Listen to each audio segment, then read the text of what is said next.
or whatever. Yeah, like free Tibet, free Canada. Nice. Wow. Welcome, everybody. Do we have the intros?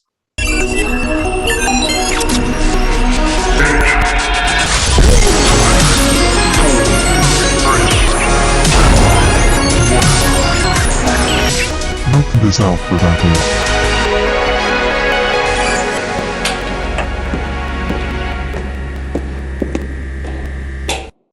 Of course. It just went, I'm sure.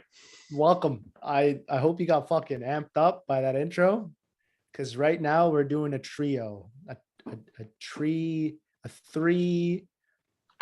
life. Tree of life, though. yeah, three of life. Drake, Mitchell, Asif. You just slap it up, hit the like button, hit the subscribe button if you haven't done that. Gotta plug in over here 1 sec. Yeah, Mike, Drake, how's my mic? Oh, you sound great. Like lately, you've been sounding really good.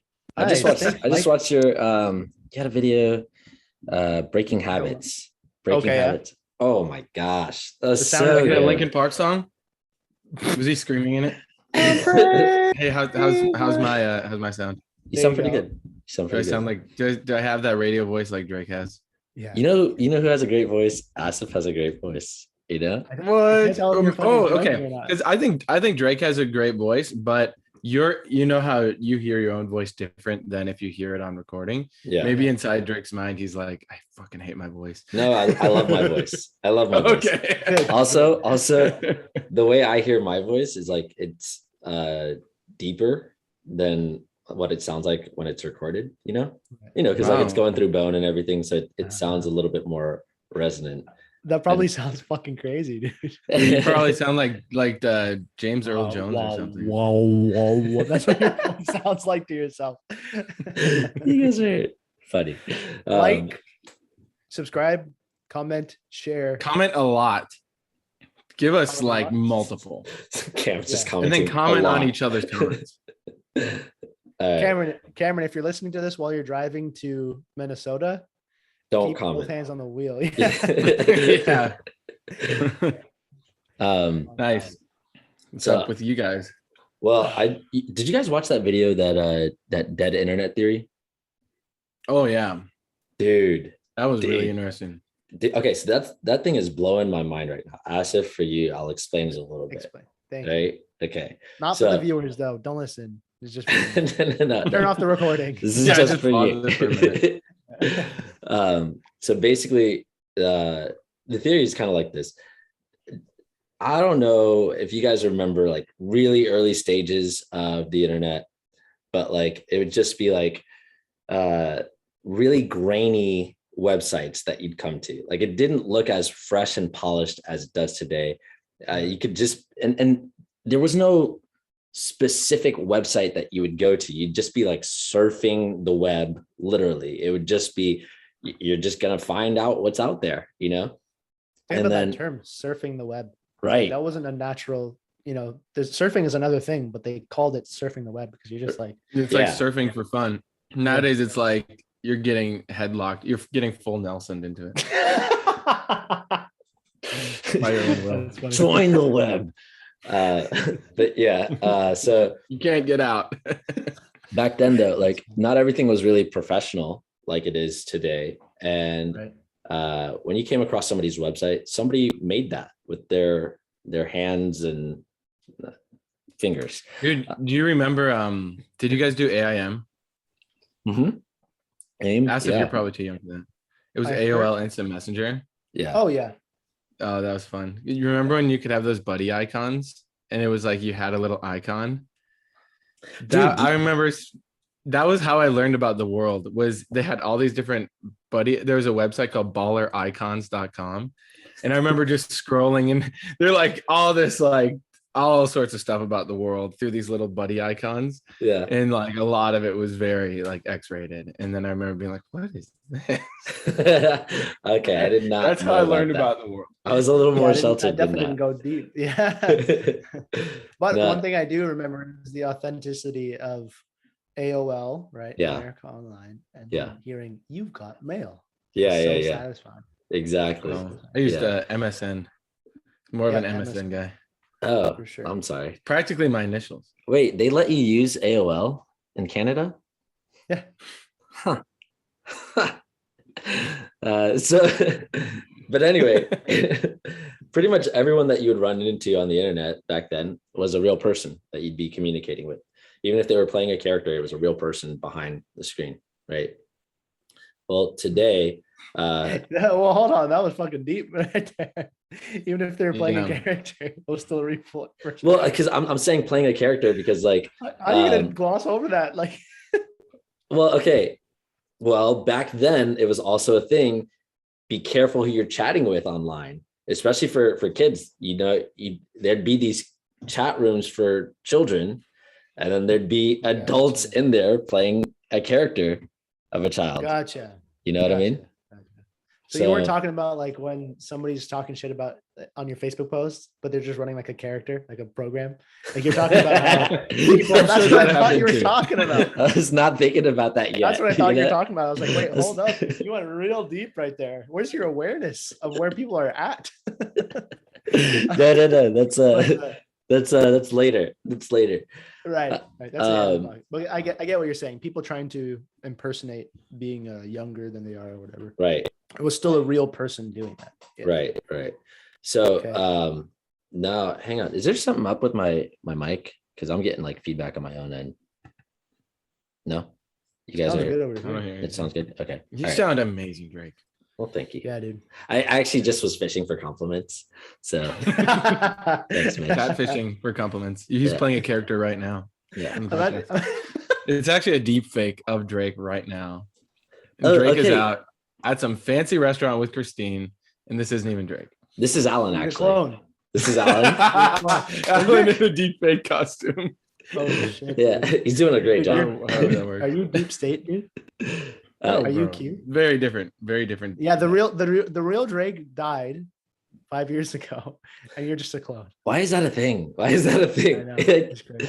Okay. Anyway, so Anyways. okay. Today, what goes My on? mind's, by the way, I just want to say my mind's already blown just by you saying that last point of everybody on the internet at that time was a real person. I'm like, oh. Okay, here's why that's Or significant. you. Because in 2013, there was a study published that just basically said 60% of the traffic on the internet is bots. Over 60%. Whoa. Now it's come down. Apparently, it's come down since then.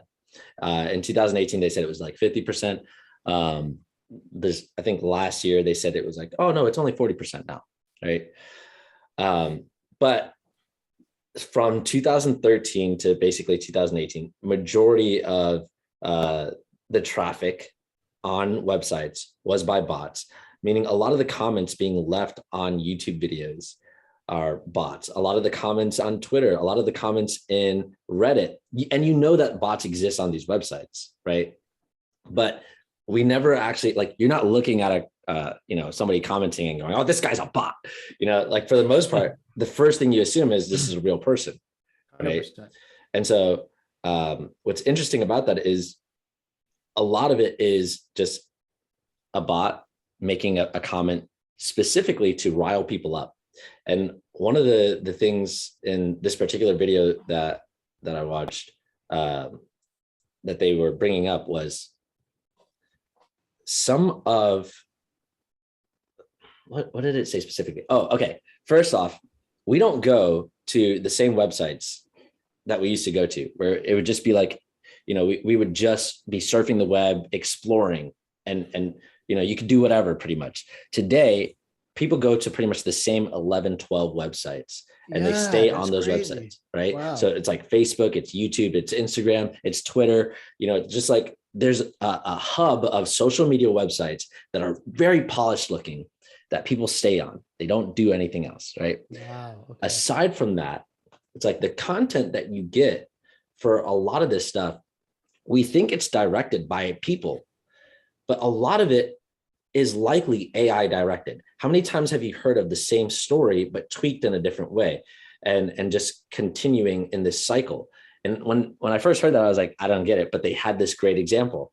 How many times have you heard of this new full moon that is super rare, that's like just happening this week, and then like next month, but then there's this red full moon, and then the next month, no, wait, this is the harvest red full moon, like, you know, and it just like slightly tweaked, but it's the same fucking story, right? Yeah. And they're making this really great point.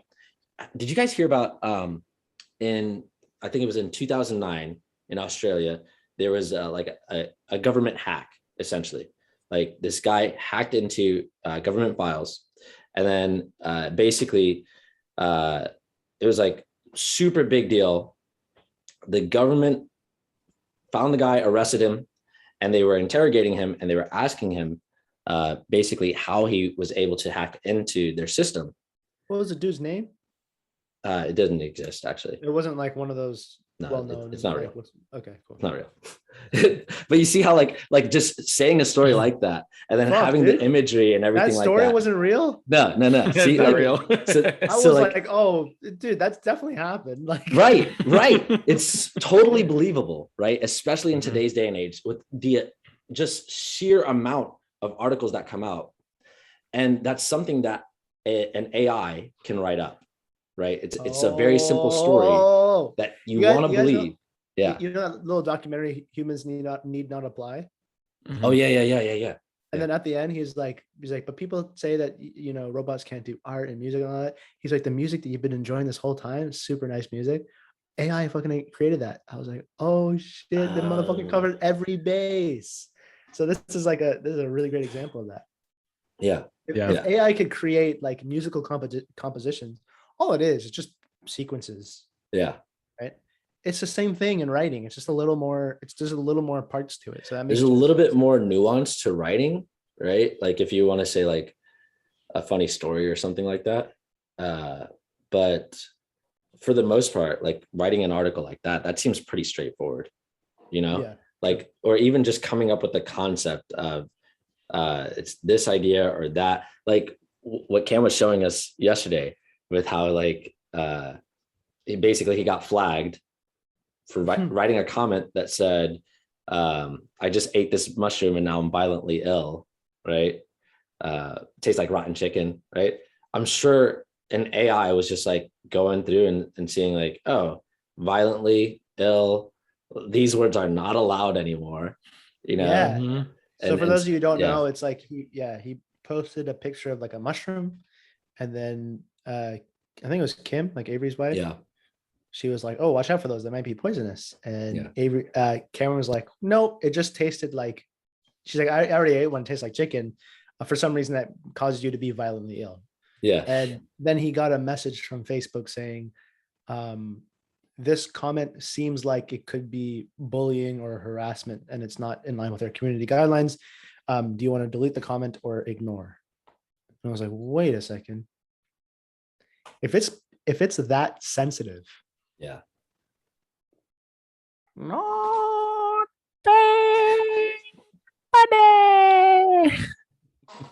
that's crazy. Yeah. Take us deeper into the dead internet rabbit hole. Okay. So we're at the point where AI can write those stories. Okay. Yeah. So we're at the point AI can write those stories. A good chunk of the internet is bots. It's not real. And so, and you spend time on the same 11, 12 websites, right? Right. And everything is basically curated for you. You get constant information so that, before you can spend too long on one thing, here's the new thing. And it grabs your attention. And then also everyone has their own unique algorithm, or there's an algorithm so that everyone has their own unique interface with whatever platform it is. Even if you switch from your phone to your computer, it's a unique interface, right? Damn. Right. And so what's crazy about that is it draws you in more, right? Not only does it draw you in more, before they used to deny that there's even an algorithm to do that. It's like, no. Everyone sees the same thing, until there was overwhelming evidence that they couldn't deny it anymore. And they said, fuck it. Yes, we do it because it's, monitor. It's like looking at your likes and dislikes and curating this content just for you. Right. but it's not as simple as Oh, thanks. I appreciate that. Thanks. yeah. It's not as simple as, things that you would like. They're actually curating it for things that would cause a greater emotional response within you, right? Oh, Now, here's the icing on the cake. My favorite part. they don't want you to know. These are the Yes. this is the icing on the cake that they don't want you to taste. That's right. Okay. So best part about this theory. Well, okay, That's the best part to it. there's a couple of best parts. There's a couple of best parts, right? Best for all. Or are you like a sadist, like a masochist? Okay, so The best part is when they take over and fucking kill everybody. that's right. You spoiled it. Damn it. sorry. I Just don't cut have that anything part to out. say. Just cut- Yeah. So I don't guess- have anything to say. leading into it, it's like this. In the early stages, right? Early 2000s, DARPA, you're familiar with DARPA?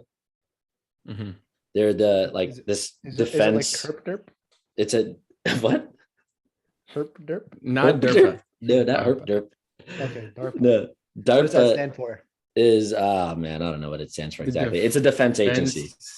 Defense Yeah. Advanced Research Projects Agency. I'm making shit up. I don't Dude, know. it's crazy. I watched a whole You interview. were catching those words out of the air, dude. The other week, it was this lady who she wrote a book called like DARPA Inside the Pentagon's Brain.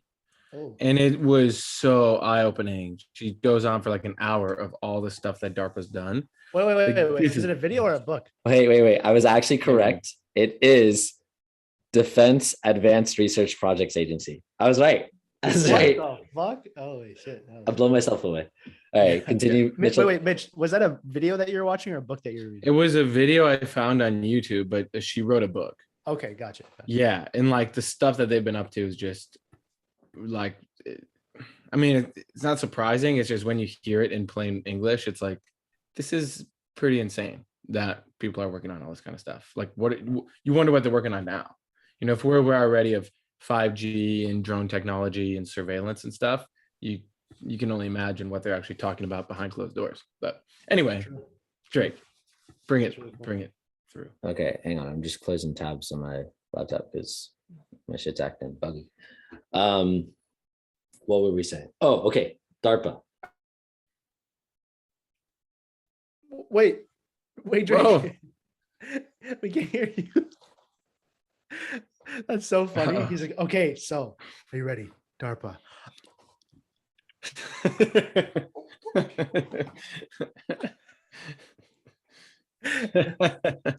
Yeah, we can't hear you, Drake. Nah, not working. This is that advanced DARPA technology. They could tell we were about to spill the secrets. Holy shit, dude. We're talking about how weak the Facebook algorithm is, but DARPA's got that next level, like DARPA, Zoom call, mute Drake. Your You- doorbell rings. It's like a bot. Somebody in A the in a robot. suit. Okay, so that's working now, right? Hey, there it is. There we go. Nice. Hang on. Let me see if I can get back to my mic. Yeah. Dude, the suspense.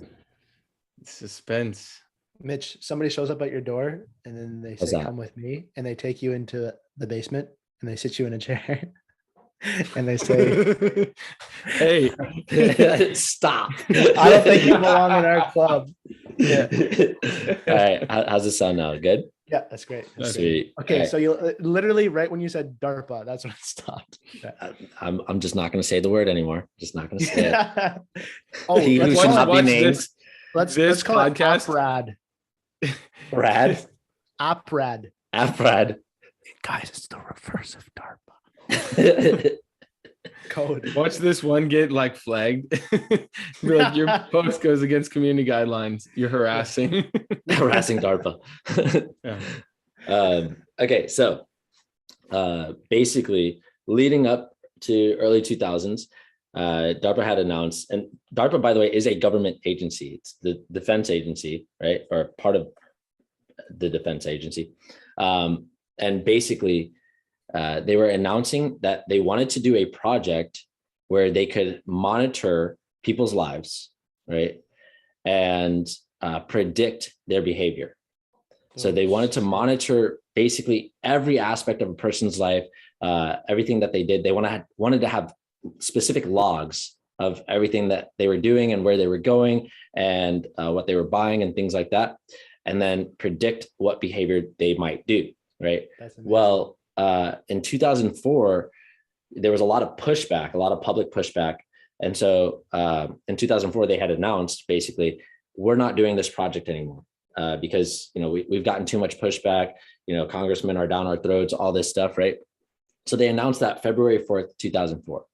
Also, February 4th, 2004, Facebook was launched. And Facebook happens to do all those fucking things. And there are employees or former employees of DARPA who then moved on to work at Facebook. Oh, buddy. Oh, God. But don't worry. DARPA said in a Twitter statement, they said, Who, DARPA? DARPA, like their Twitter handle released a statement saying, this is silly. We would not create Facebook to spy on you. That's silly. That's not what's going on here, right? Did you not see The Social Network, dude? Right. Yeah, dude. Where did you see DARPA in The Social Network? Yeah, you stupid. You're right. I'm sorry.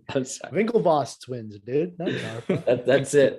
That's who created. It's a great story, actually, right? Because it gets you thinking like, oh, that Mark Zuckerberg, he stole it from those twins. Like, he's such an asshole. Reality is like, no, this is basically a psyop this whole time, right? But check this out, right? So the theory is this is launched by DARPA, right? Facebook, social media in general, the way that it interacts, right? To monitor and influence human behavior, right? And then once they polished it up, right? So it's been since 2004, then started growing slowly and getting better at what they do. Now it's very polished. You can look at Facebook today versus what it was however many years ago, right? Yep. And they would make all these changes that people would hate, right? But then they would just keep going with it and things, right? Well, now it's at the point where it's like, exactly what you're getting with Facebook. As far as if you are the person who is behind Facebook or the group behind Facebook, okay, we can influence people. In the Social Dilemma, they were saying they ran a campaign to find out if they could get people to vote. And they already knew how these people would vote. And they found out, we can actually go and get people to go vote. So not just buy things, not just buy like shiny objects, not like, we're advertising to them and they're like, they bought something they don't need. We can get them to get out of their fucking house and go vote. And we know who they're going to vote for, right? So just to kind of give you an idea of like, it's beyond just advertising. It's straight up manipulating human behavior, right? Influencing human behavior. So it's at this point now, what's the problem? Like we can monitor them, we can influence them. Well, they have all these fucking interactions with other people. They have all these distractions. Like, remember we were talking before on a previous podcast about like, if you are creating a conditional response, the more you can minimize those distractions, anything outside of the stimulus and the response that you want, the more you can minimize that, the stronger the response you'll get. Right. The more effective it'll be, right? Mm-hmm. Well, here we are, right? We've created this virtual world where we can influence this behavior. We can monitor virtually everything from this virtual world. And it's not just this one website, it's all of these websites that are interconnected. They're all bought by the same fucking company, rather, right? Like this is like a huge monopoly now. And so now it's like, okay, how do we get people into that sphere? And all the messages that you see are basically like, they can be created so that you're influenced to think in whatever way the bot wants you to. And so the bots as well, another point they were making that was really good was, if you ever notice, you have a conversation with people and everyone seems to have the same consensus. Everyone seems to like agree on this one point of like, we should not do this. But when you go online, it seems like everyone else is saying the exact opposite, right? Why is that? Do you have an example? I forgot the specific example that they used, right? I think it was like getting out of the Middle East or something like that, or I don't know. Was it in the part one? Because there's part two. I didn't see that one yet. No, it was just part one. It was in part one. I saw it. Wasn't it about a movie? They're like, you thought the movie was decent, but everyone else was like ranting. That was another good. That was another good example. It was just like you see all this online advertising for a movie, and everything says this is critically acclaimed, the best movie yet. Oh my gosh, this movie is amazing. You have to go see it. I laughed so hard, all this stuff. And like, it's gotten all these awards, and everything that you read about this movie, everything you see online, every comment that you see is like, it was the best movie ever. And then you go watch the movie yourself and you're like, I mean, it was all right. It's like, I didn't think it was that great. I thought it was just decent, you know? And like, you talk to other people and they're like, yeah, I mean, it was okay. But everything you see online says it was the best. And so you don't want to be the odd man out. Like, it's human nature, so to speak, or we've been conditioned in a way that we don't want to go against the pack or the group. Right. And so then you're online and like, oh, did you see that movie? Yeah, it was great. I'm so glad I saw that movie, you know? And so then it influences, again, your behavior. And that can be, it's basically like, you know what it's like? It's kind of like cloud seeding, you know? Like what? Cloud seeding? Like where? When you sit in the clouds? No, not seeding. Seeding, like planting seeds. Not seeding, put like, seeds in the clouds. like in the stadium. No, you don't put seeds in the clouds. Basically, like, Someone better break this fucking concept down to me before my head explodes. I'm joking. It's basically like when, you know, a certain area is not getting enough rain, they'll fly over and they'll drop some substance, some molecule. I think it's iodine, something to do with iodine. I don't remember exactly what it is, but basically they drop that in the air and then it starts creating the conditions for a cloud to form and maybe some rain, right? Or flying into the clouds to get them to start producing rain. So the reason why I use that example is because it's like you're starting with bots or paid advertisers, like people that you're paying to make these comments. And so it sets the tone for this is what we're looking for. And then you get real people who are not aware of the campaign. Real people are influenced by it. And then they start joining in as well. And then that forms like, oh, okay, so this is what's happening now. Like this is how people think, oh, everyone's going to go along with it. And now it seems organic, right? So it's like you set the conditions for that to happen, but it's not actually natural. You've forced it in the beginning. Does that make sense? Yeah, you engineered it. Yeah. So just taking that into the context of like what's happening today. Oh, and then I just watched this video of Russell Brand, and he was breaking down because there's more documents that have been leaked or released or whatever from this Wuhan lab leak theory, right?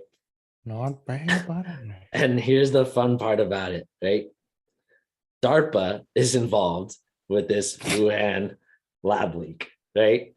Where basically with the leak or with the lab or what? So okay, they're involved with the lab and the leak of this chimeric virus, right? They wanted to fund this chimeric virus because apparently they were thinking, you know, somebody else could be thinking to create a virus that they want to release on the world. So we should create that thing and study it so that we know what to do. And Wait, hold on. What does the word chimeric mean? like a chimera is this mythical animal, beast, whatever creature that has like I don't know, the head of a lion, horns of a You ever see goat. those Bernard videos where he's got all the different things? Yeah. Like that's a chimera, right? Okay, Like, so it's like a what's the defining characteristic? Is it that it's make believe, or is it that it's like no, formed? That they're it's formed combining different. combining different parts of, so like a tail of, like, that's a snake, like Gotcha. and so it's got like, you've got this power and that power and this and all that, right? What are you laughing at, Mitchell? What are you laughing at? Sounds like a freaking like Delta a Force. movie or something. It's like a witch's potion. They're like, I need 3 frog eyes and the tail of a lizard Tail of a newt. harvested under the moonlight, harvested under a full harvest moon. Yeah. I need the vocal cords of Drake. I need the looks of Acid. Need the brain of Mitchell. And I need the ruthlessness of Cameron. I'll have And the perfect baldness virus. of Avery. Delete that part. Yeah. Delete it. No, I'm joking. All right. So hold on. So the part that you were just mentioning is DARPA was saying, hey, there might be other countries putting together a virus to unleash it. So we're going to put together a virus and study it. Right. We would like to fund someone putting together a virus to study it, so that in case somebody else does it, we have the technology as well, to do the same. And Jesus then Christ. apparently, Wait, is this in the dead internet video, or this is the separate? this is a one? separate video. This is a separate video. Wow, But okay. like, it just so Because happened. this is fascinating. Yeah, it just so happened that it Oh, also right. This is brought the up DARPA. The Russell Brand thing. Yeah. And so they were saying basically in that video that DARPA is funding, or they were funding to find out if a coronavirus that was, mutated or chimeric could be made, and then what would happen if it was released into the public. And so they had put this, apparently, this is what was said. I don't know if this is true. Where was it said? Was it said from Russell Brand or? No, this is like he's Elaborate. quoting Newsweek and different Gotcha. articles, right? But basically, apparently they took this virus, put it in some bats, and set the bats free into a cave. And I'm laughing because Russell Brand's like, oh, okay, so what, did you just like go into that cave and see if Batman gets a cough? Like,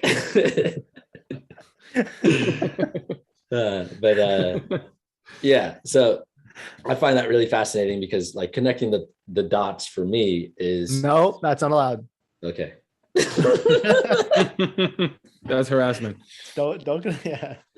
I'll That's let you conspiracy. connect the dots, you smart people. No, please connect the dots.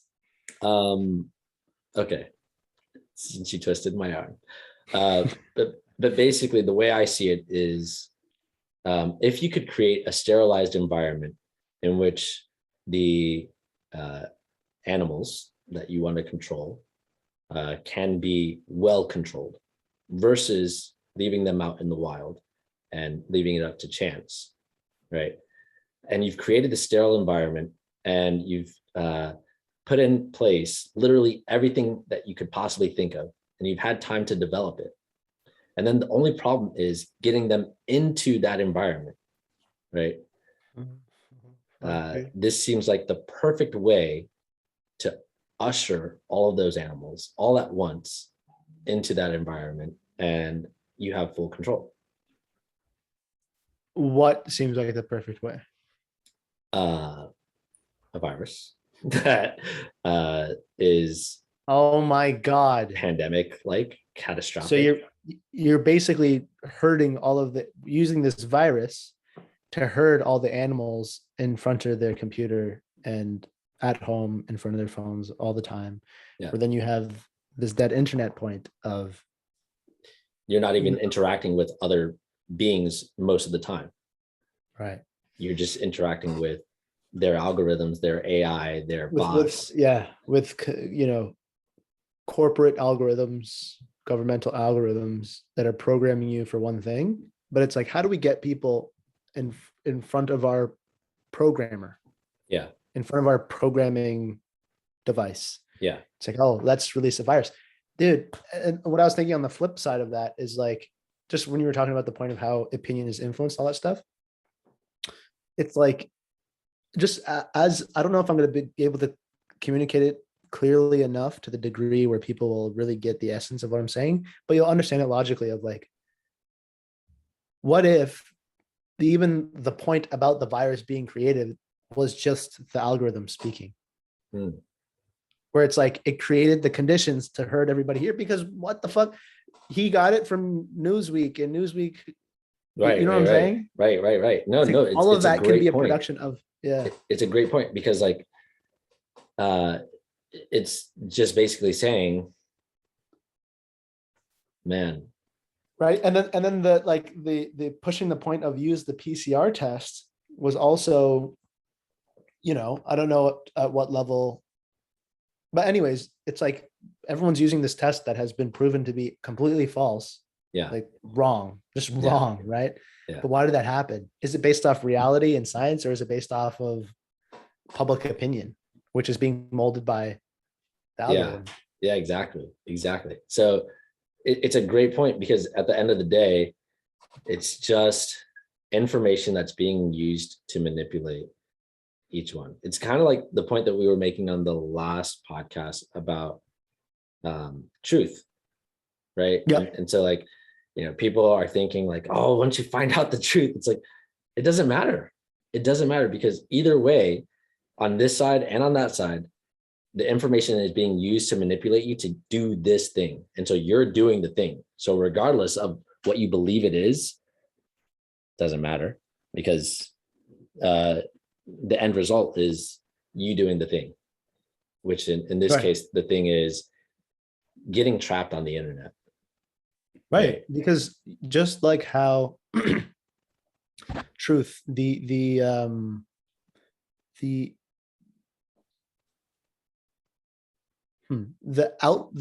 play out of truth, the truth being manipulated, and truth being this, truth being that, then you keep playing that out to a Facebook that is unique to everybody, to a truth that's unique to everybody. So everybody has my truth. Right. There's total bullshit. So I was just talking to this guy Boris before this. Okay. Really cool, smart guy. And we were talking about the point. He's like, yeah, so how do you know like what's truth? Because we were talking about, I don't remember what the specific point was. And I was like, how do you say that, okay, breathing, like you need to breathe, that's your truth? What if somebody was like, that's not my truth? What would you do to prove that they're wrong? Or how could you prove it? Just stop breathing. Like, okay, Stop breathing, and then we'll see what your truth is. Exactly. Right. So you look at the result of if they follow that. Yeah. And if it'll bring about an outcome of, are you living or not? Right. Is oxygen supporting you to live? So I said, because he's bringing up the point, I was like, how do you know that that's your truth, or that's true? He's like, because it's supporting me to live. I'm like, okay, cool. So let's take that concept. The way you measure truth is it supporting you to live? So I know you're talking about, I was saying, I know you're talking about live in the context of like survival, like your biological being alive versus being dead. But let's just take that in every sense of the word, to live. And anything that's stopping you from living is not truth. And everything that's supporting you to live is truth. So that was kind of the frame that we were operating in, at a simple perspective. But even that it's subjective. The point is, look at the result of the truth. And if the result of it isn't what's best, it's not the truth. It can't be the truth. So instead of using the word, find the truth, it's just do what's fucking best. Yeah. Because it's the result, right? Yeah. Can't be manipulated. You can be stupid, you can be wrong. I've heard people manipulate, say, I know what's best, I know what's best, right? Like, no, you're abusing it. You are abusing it to try to put you're just using it to replace, I'm right. That's what people are using my truth for. Don't be like that. Right. Yeah. It's well, also because we've created a society and a culture that basically says, I'll let you continue doing your thing if you let me continue doing my thing. I was just thinking of, you have your opinion, I have mine. Right. Yeah. So your truth is like really like your opinion. Like, listen, I'm going to let you keep saying that bullshit if you just leave me alone, or you let me continue doing my bullshit, Right. And it's fucked up because we know that there are things that are not acceptable, like for instance, I think we talked about it on the podcast before, but the Agori tribe, right? Mhm. They're like this tribe of people in India, and they are cannibals, or they have cannibalistic Mitchell, you rituals. just go out to your puppy or some shit? Yeah, it's one of our neighbor's dogs came in the yard, and there's like this whole fiasco. Sorry. I'll come back. You guys are talking about cannibals. Jeez. A lot has developed in that 4 minutes.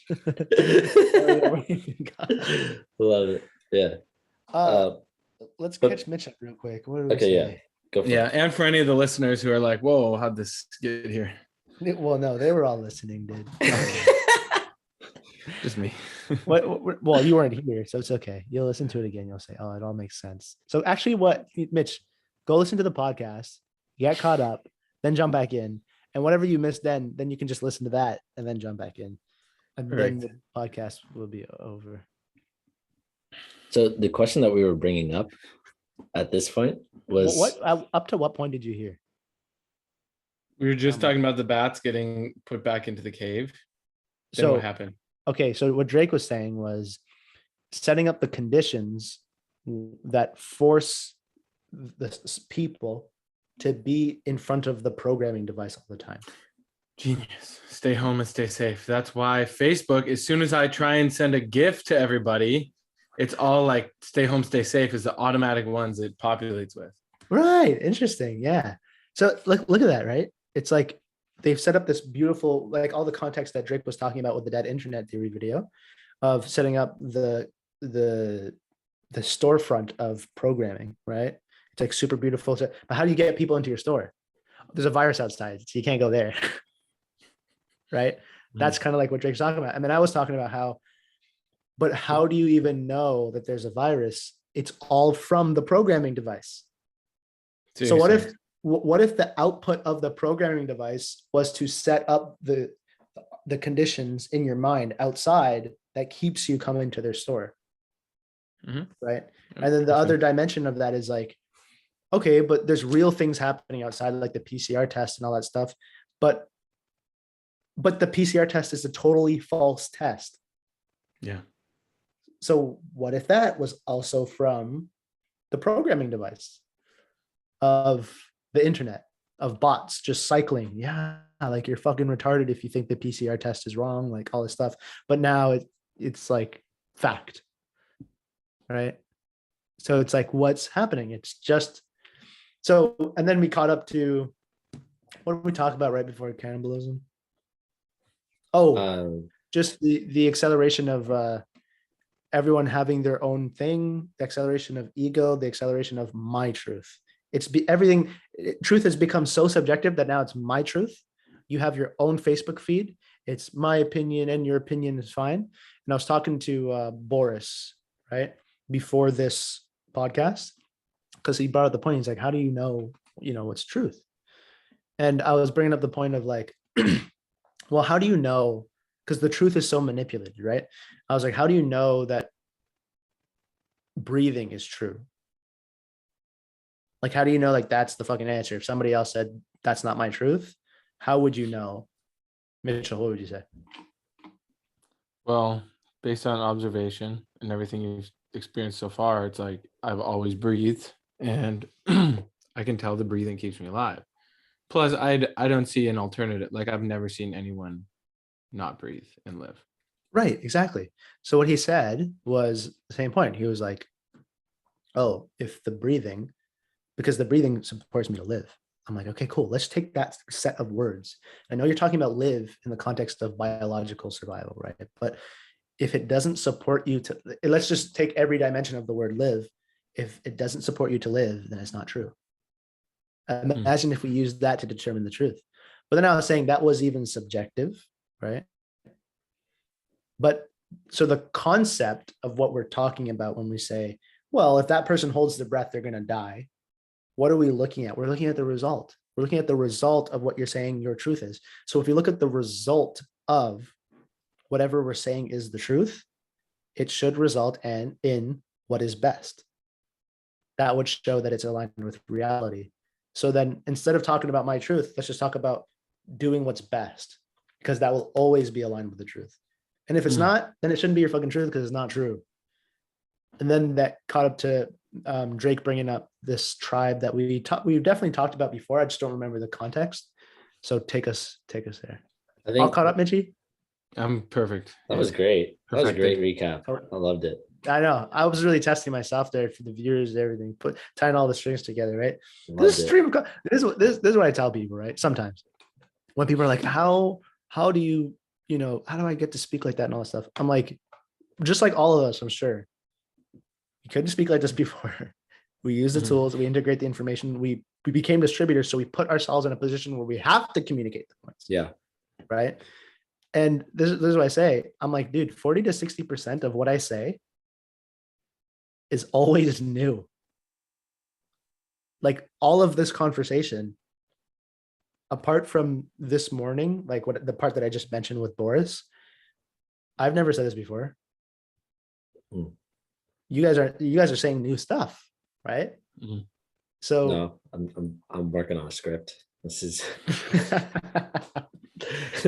So, this is recycled from Here's the 2002. teleprompter behind him. Alan's over there like running the even what I'm saying right now, all of our jokes, Yeah. all of it, it's all scripted. We're just bots.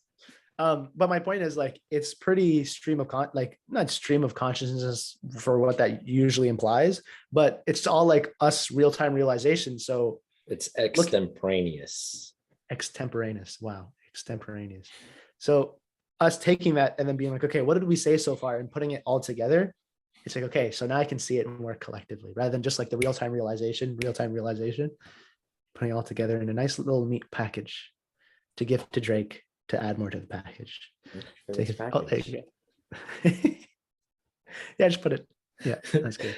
I think the main question to consider is what somebody likes, or are all cultures equal? That's a great question to consider. Are all cultures equal? Are Like all cultures bacteria equal? cultures, like is this one going to result in a coronavirus? Is this going to result in a weaker virus? Like that kind of culture? Are all cultures like our society's cultures equal? Are all traditions equal? Is every language equal? And is it worth preserving? Ooh. And the answer to that is no. Oh, Right. I agree. That's what I was gonna say too. Because like, what if your culture is like fucked up? Right. Like, And what if your language culture is to shit? commit mass genocide? Like, Right, that's not exactly. acceptable. Right. Exactly. And so that's the problem that Are we're you still going to tell us the tribe thing? maybe, I don't know. But that's You haven't got that far in the script, Asif. yeah. Oh, okay. Sorry, I I don't tried read to ahead, buddy. skip forward on my teleprompter. Sorry, my bad. Yeah. It's like I don't know. I don't know what the teleprompter says. I can't read. This whole time, I've just been making up Just doing words. emojis the whole time. Oh, jeez. Yes. It's funny. I was talking with Bruce, and he was telling me about this student that they were reading this book together, and every time he would see the word, I think it was like campsite or something like that. He would say it was a completely different word. Right. I don't remember what the different This is word Bruce, was. Bruce and his son. No. Bruce, and he was working with some other student that Okay. they need some reading help. Right. But he was saying like basically they would come across a word. It started with a C, and the kid would just be like campsite. Like it has nothing to do with a campsite. It was like candle or something like that. And so the reason I was bringing that up is because we were saying like can't read, but there are so many kids today who are like 12 years old, 13 years old, like at an age where you should know how to read, right? Who they're doing exactly that. They're just guessing. They see a word, they guess. See, like coronavirus. Campsite virus. Chimera. Wait, no. Exactly. And there's more and more of these kids, and like that number is growing exponentially. That's gonna be it. And so essentially, like you're told about something.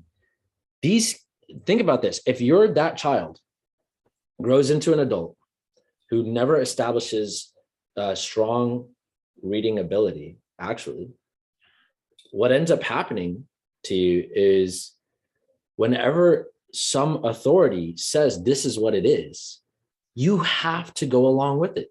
You don't have a choice because you can't decipher it for yourself. You may be able to say like, it doesn't really make a lot of sense, but I don't know any better. That's essentially where you're at, right? And so, I know that came just from a joke of like, I can't read, right? But seriously, you don't understand today, because I seriously I was not able to read before TechnoTutor. And I mean that in the sense of, obviously I could read books. I read books all the time. And I could take a test on a book afterwards or a quiz or whatever. And I could tell you everything that was in that book, but it meant nothing to me. There was no practical application. I didn't see what the relevance of it was really. And I know there are a lot of people within that boat, because I was pretty much in the like highest courses that you could take in my school, right? And so I know if I'm at that level and I couldn't really read, everyone below me definitely could not read. Right. Because otherwise they'd be doing what I'm doing and more. You know what I mean? Yeah. And so I'm just bringing that up because most people think they're smart, but you're not that smart. And it's likely that, what you're considering reading is not actually reading. It's not actually like understanding in the way that we know that you can as a human understand. That was the end of that sidebar. Unless you wanted to continue it, Asif. Just a little bit. Yeah, Mitch. Well, I was just gonna say there's a good analogy that I think I heard Cameron say it in one of his videos, where it'd be like you saying, "Oh, I can read because I can pass the test," or I can, like myself, I would read like 100 books a year.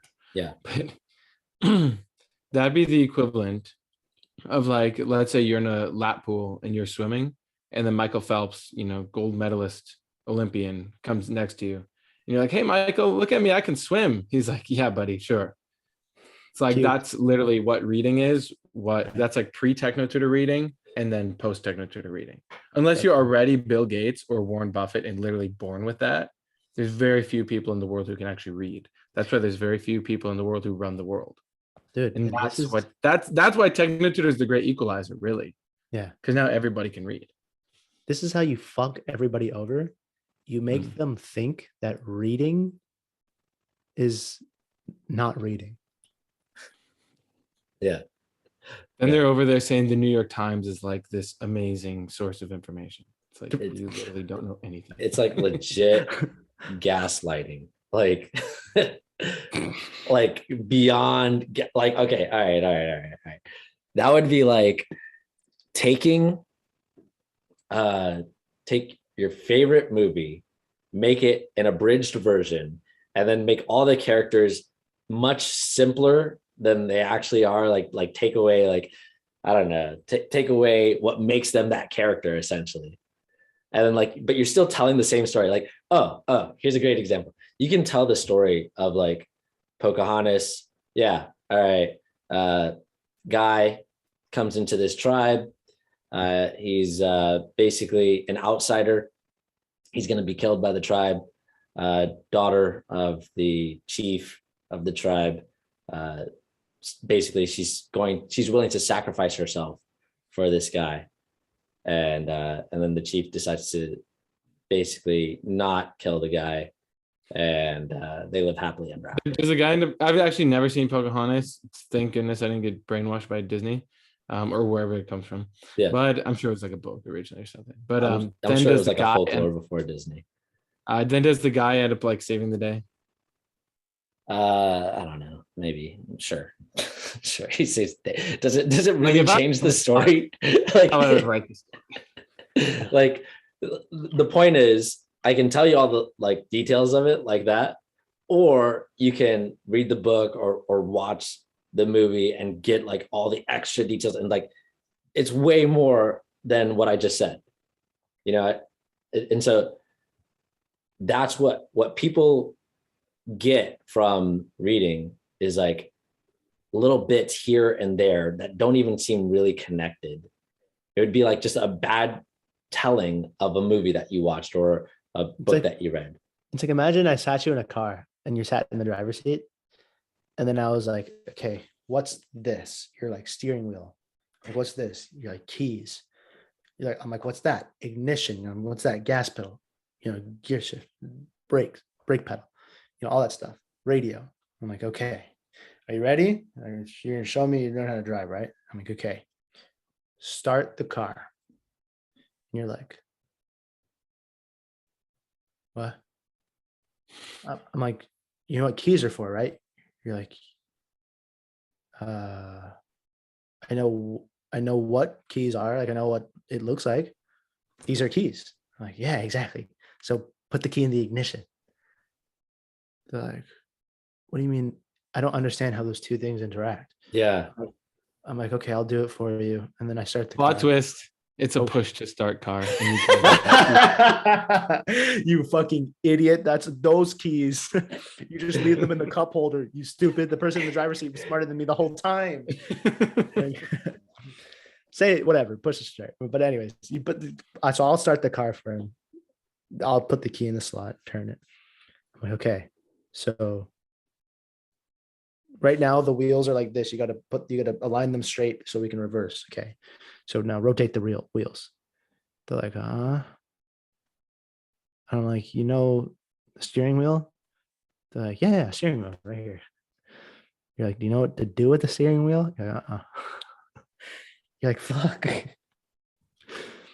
Okay, turn the steering, right? So it's like, you can name the parts. You can read the words, read. But the word read is not being able to say.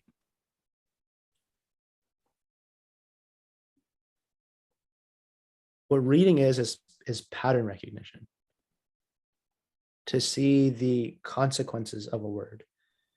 In other words, if this statement is true, therefore, if it's in a fictional book, you're looking at that statement in the context of the fictional book, whatever it is. That's why we use the term to read the future. How do you read the future? We'll just look back at the early podcast episode. I remember I was fucking retarded when we started the podcast.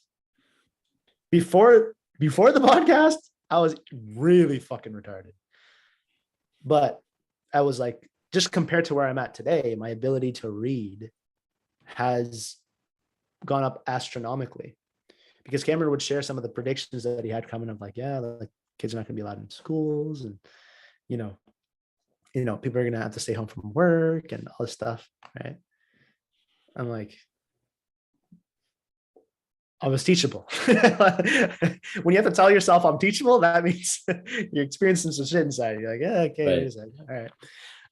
But the point there is, oh, now it's so clear where everything is going, right? Because we can read the future. What does it mean to be able to read people? It means they have a teleprompter over their heads. Right. It's like their patterns are being translated to you in a way that you can predict the outcome of what somebody's going to say or what they might be thinking based off a given situation.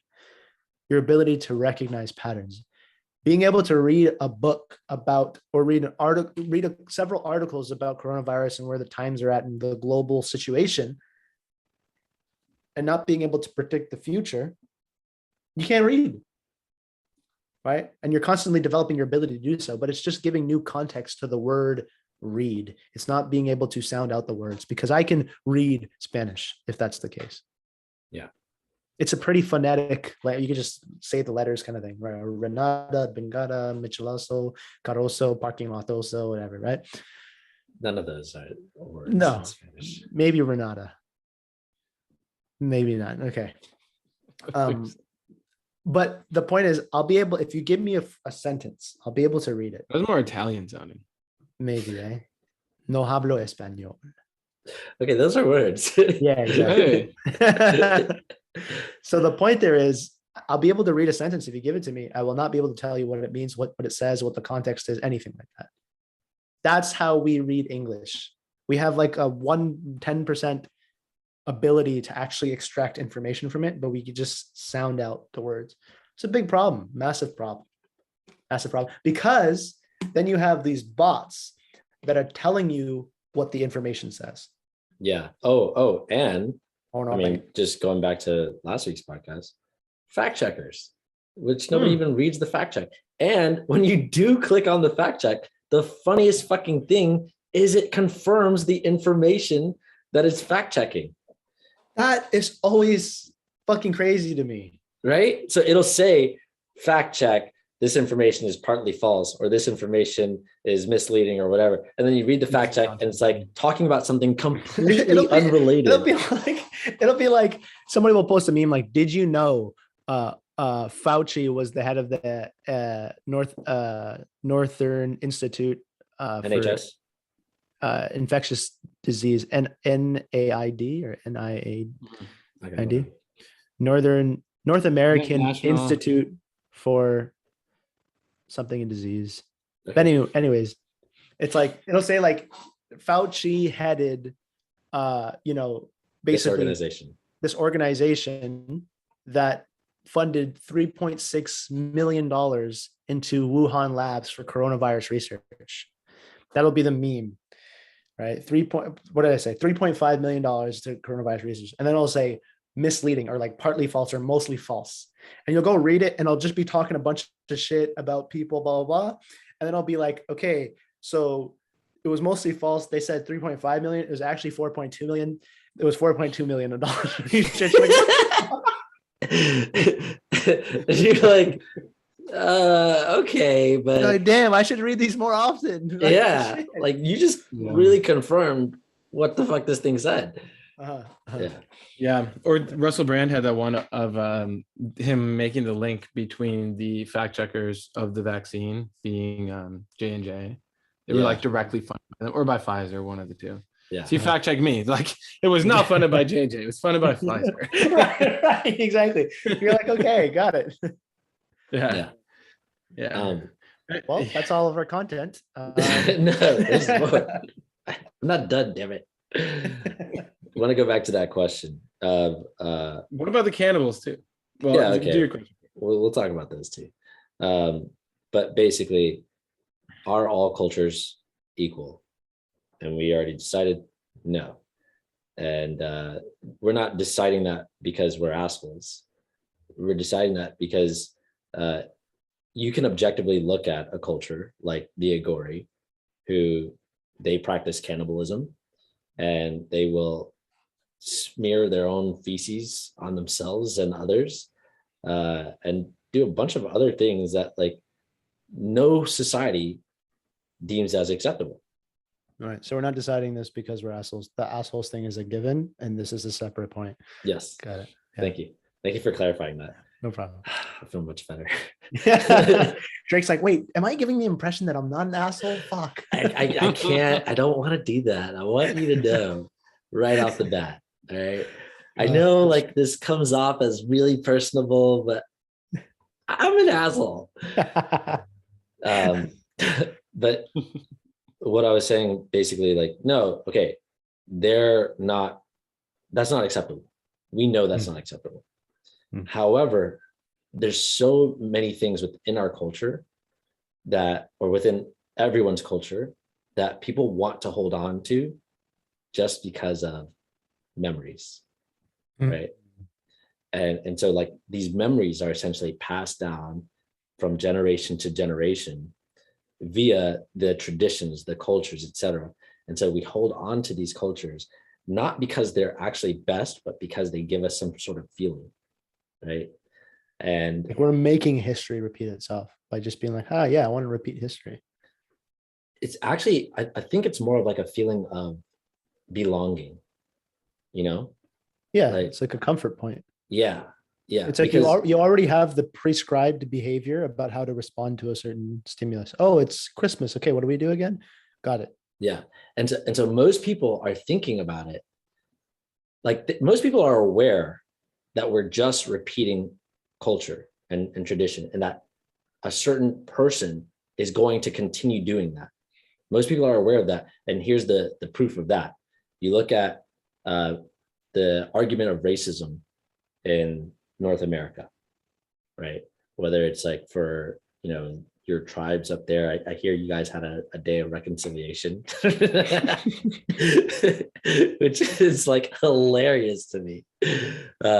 And then, here we've got BLM and all that, right? We have the big hype is the indigenous children who were Right. found in the prairie, right? And so we had a federal indigenous holiday.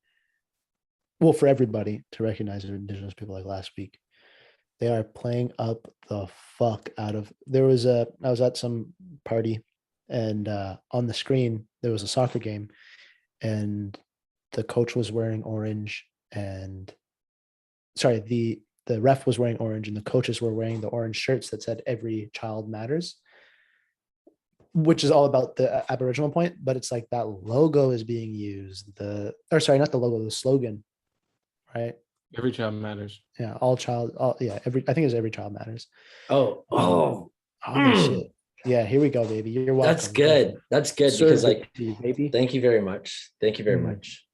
Because then it gets to flip everything on its head, right? Every child matters is like, it's being used specifically for this, right? Where now if you say every child matters, it no longer means every child matters. It no longer means that like, and so it's the same point with like people creating a utopia or people reacting to what's best for all, because it's like, oh, well, vocabulary like that was used to abuse in the past. Like that was used to manipulate people or influence people, etc. And now it's like people are apprehensive towards it because they're not able to actually perceive the words themselves. It's just completely associated with that message. And so like if you say all lives matter, like oh I know who you are, but instead of it actually meaning like, but all lives matter, like your life matters, my life matters, everybody's life matters, and everybody's life matters equally. Well, all lives can't matter till Black Lives Matter. Like, well, that's crazy, implied. actually, man. That's such a really like astute observation about how they're using the every child matters logically to be like, hey, like Aboriginals matter too. Every child's life matters. But if you apply that to race, it's like, no. Yeah. This one. It's like, wow. So wow. You're inside the box. You're trying to get out of the inside the box. Yeah. Where's David? He does such a great impression. David does. Like, wow. But okay, so considering that, like within that context of not every culture is equal, but every life does matter, right? Every child does matter. And speaking specifically about how we know people are just going to perpetuate their cultures, like with Black Lives Matter, their whole point is because you being white, or critical race theory, let's go with that, critical race theory, because you're white, you're inherently racist. Why? Because like you have been passed on these traditions of being or acting like you're superior to others, right? And then they have their traditions that are not best as well, of like being inferior, feeling inferior to others. But it's more than just that. Obviously, there's a lot more within that, a lot more nuance within that. But generally speaking, what they're saying is your culture, you need to change your culture, and I get to remain the same. Your culture needs to accept my culture. But that's not true. The reality is everybody's culture needs to change. Everybody's culture needs to change to what is best for all. Your culture is not best. That culture is not best. Nobody has a culture, whether you're Black or white or Asian, or should I have said yellow? I don't know. But all these cultures are not best because they're not considering or coming from the starting point of doing what is best for all. They're not even the only considering culture that's living it. Self-protected. It's a self-protected culture. Join our cult. I mean, culture. Sure. Culture. I keep forgetting. Yeah, we talked about that. Did you put into your Your technical? cult. Culture, your cult. Please Your don't cult. spank me again. Real though, like that's literally the principles that we're founded on. Isn't Yeah. that great? If you guys ever see Team Life, It's not to say that's what Team it's Life not to is. say we're perfect all the time. Like we are all walking a process, but because we keep coming back to the points, that's what proves it. We are walking perfection, and the definition of perfection is the process of removing faults or becoming as faultless as possible. Yeah. So we are walking the process of removing our faults, which is walking perfection. So hello, Nice to walking meet you. perfection. I was only talking to Mitchell, not you, Drake. But now I'm talking to Drake. Hello, walking perfection. Hello. Hi. How's it going? Not bad, buddy. Yeah. And so with all that in mind, then how, okay, no, not how. Why? Yeah. Don't focus on the how, Drake. Come on. No. I've been having conversations with Avery. Every time I ask him how, he's like, no, why? You're asking the wrong question. And I'm like, okay, yeah. All right. I know you're wise as fuck, Avery, so I'll listen to you. Why does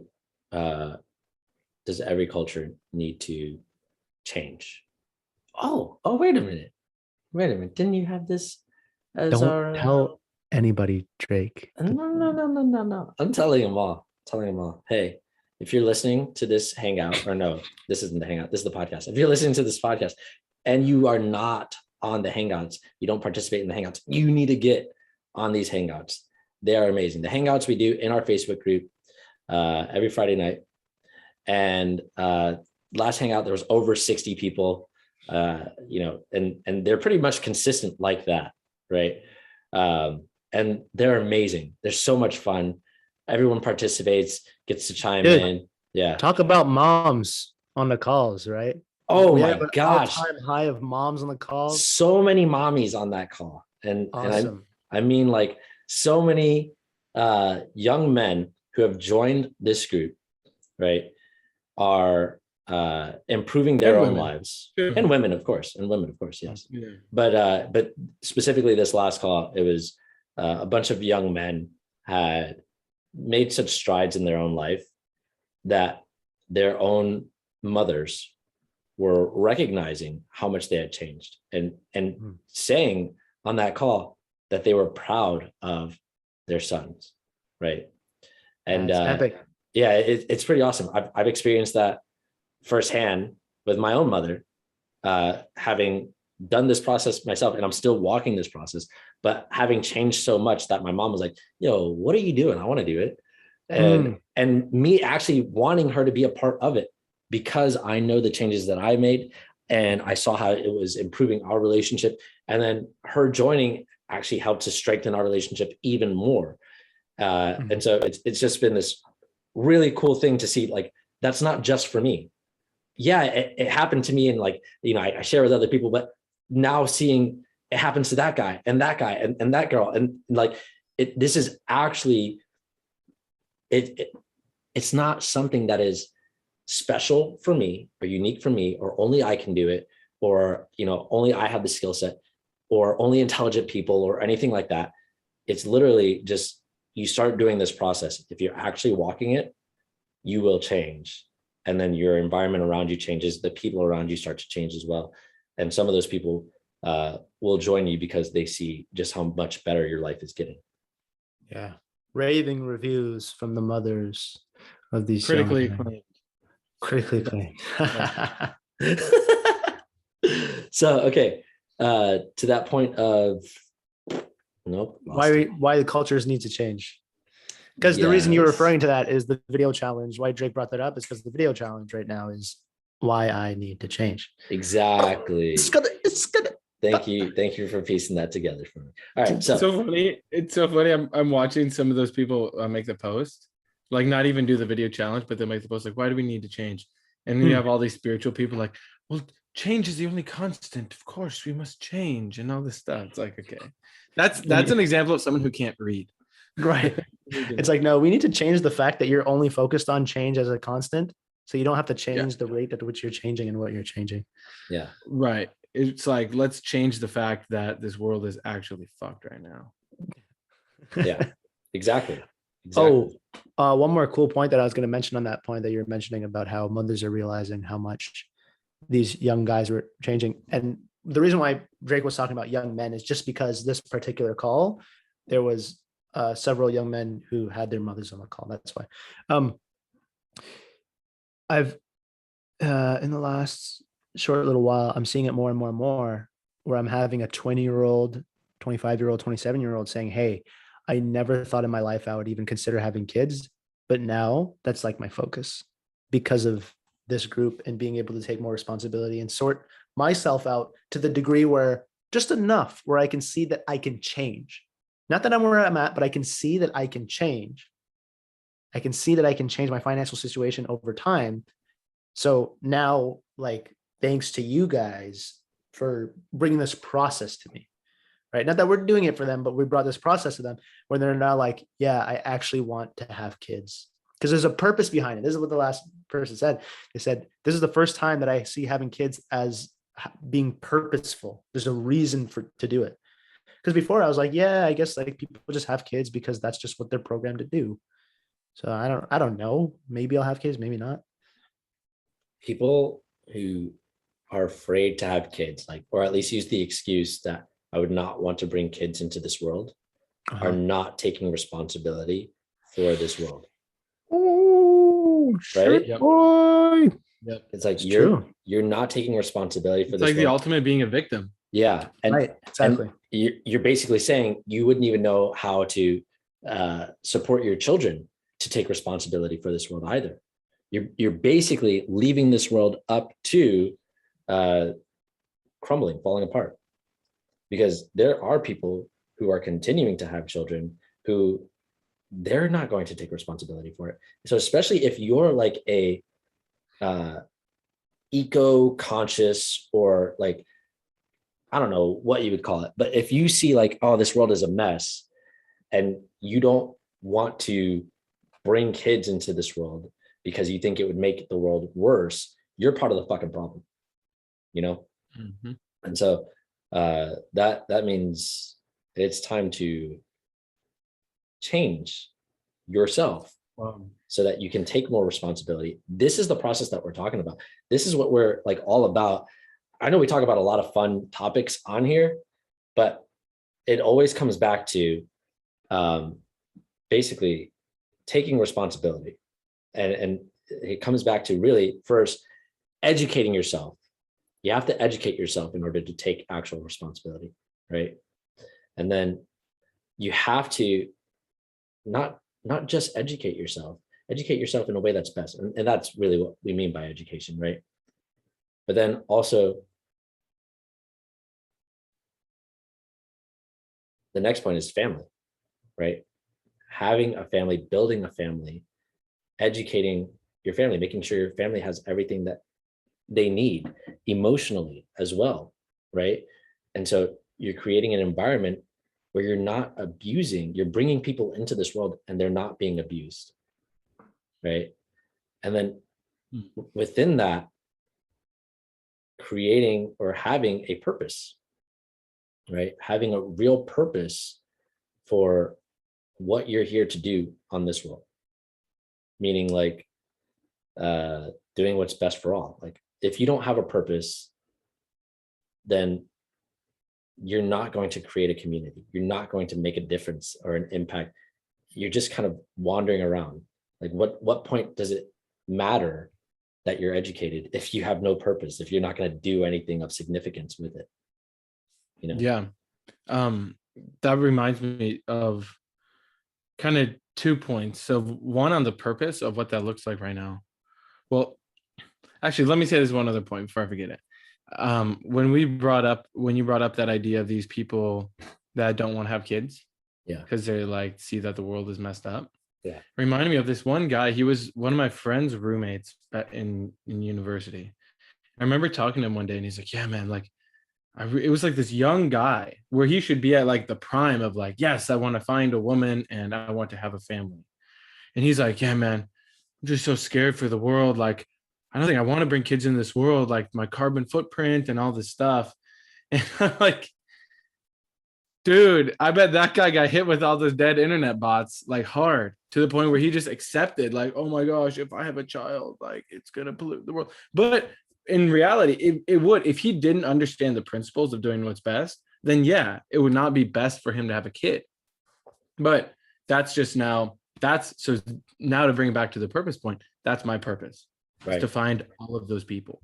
Yeah. And what that looks like now in what is this, October something 2021 is, so now here around Minneapolis and Minnesota is, we now have a group, like it's a force to be reckoned with.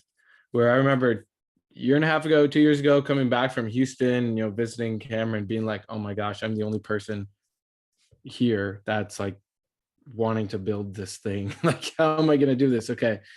One conversation at a time, one presentation at a time.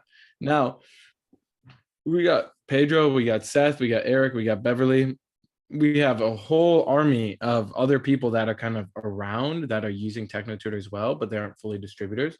And this is the purpose now, is we have systems so that every other week we're bringing people into the sales force of what we're doing.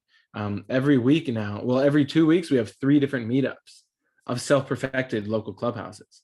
Like that's all moving. We're going to have another one being added soon. Like it's so cool. Then once a month, we're having a barbecue or a get together out here for the people that are down with the cause. And that's purpose in action right there. Yeah. Because now we can take any person that we meet who has kids or not even has kids, they're just kind of questioning, they want something more, and we can plug them into this whole culture that we have. And now we're merging with these other groups that are questioning the mask mandate, questioning all the other stuff.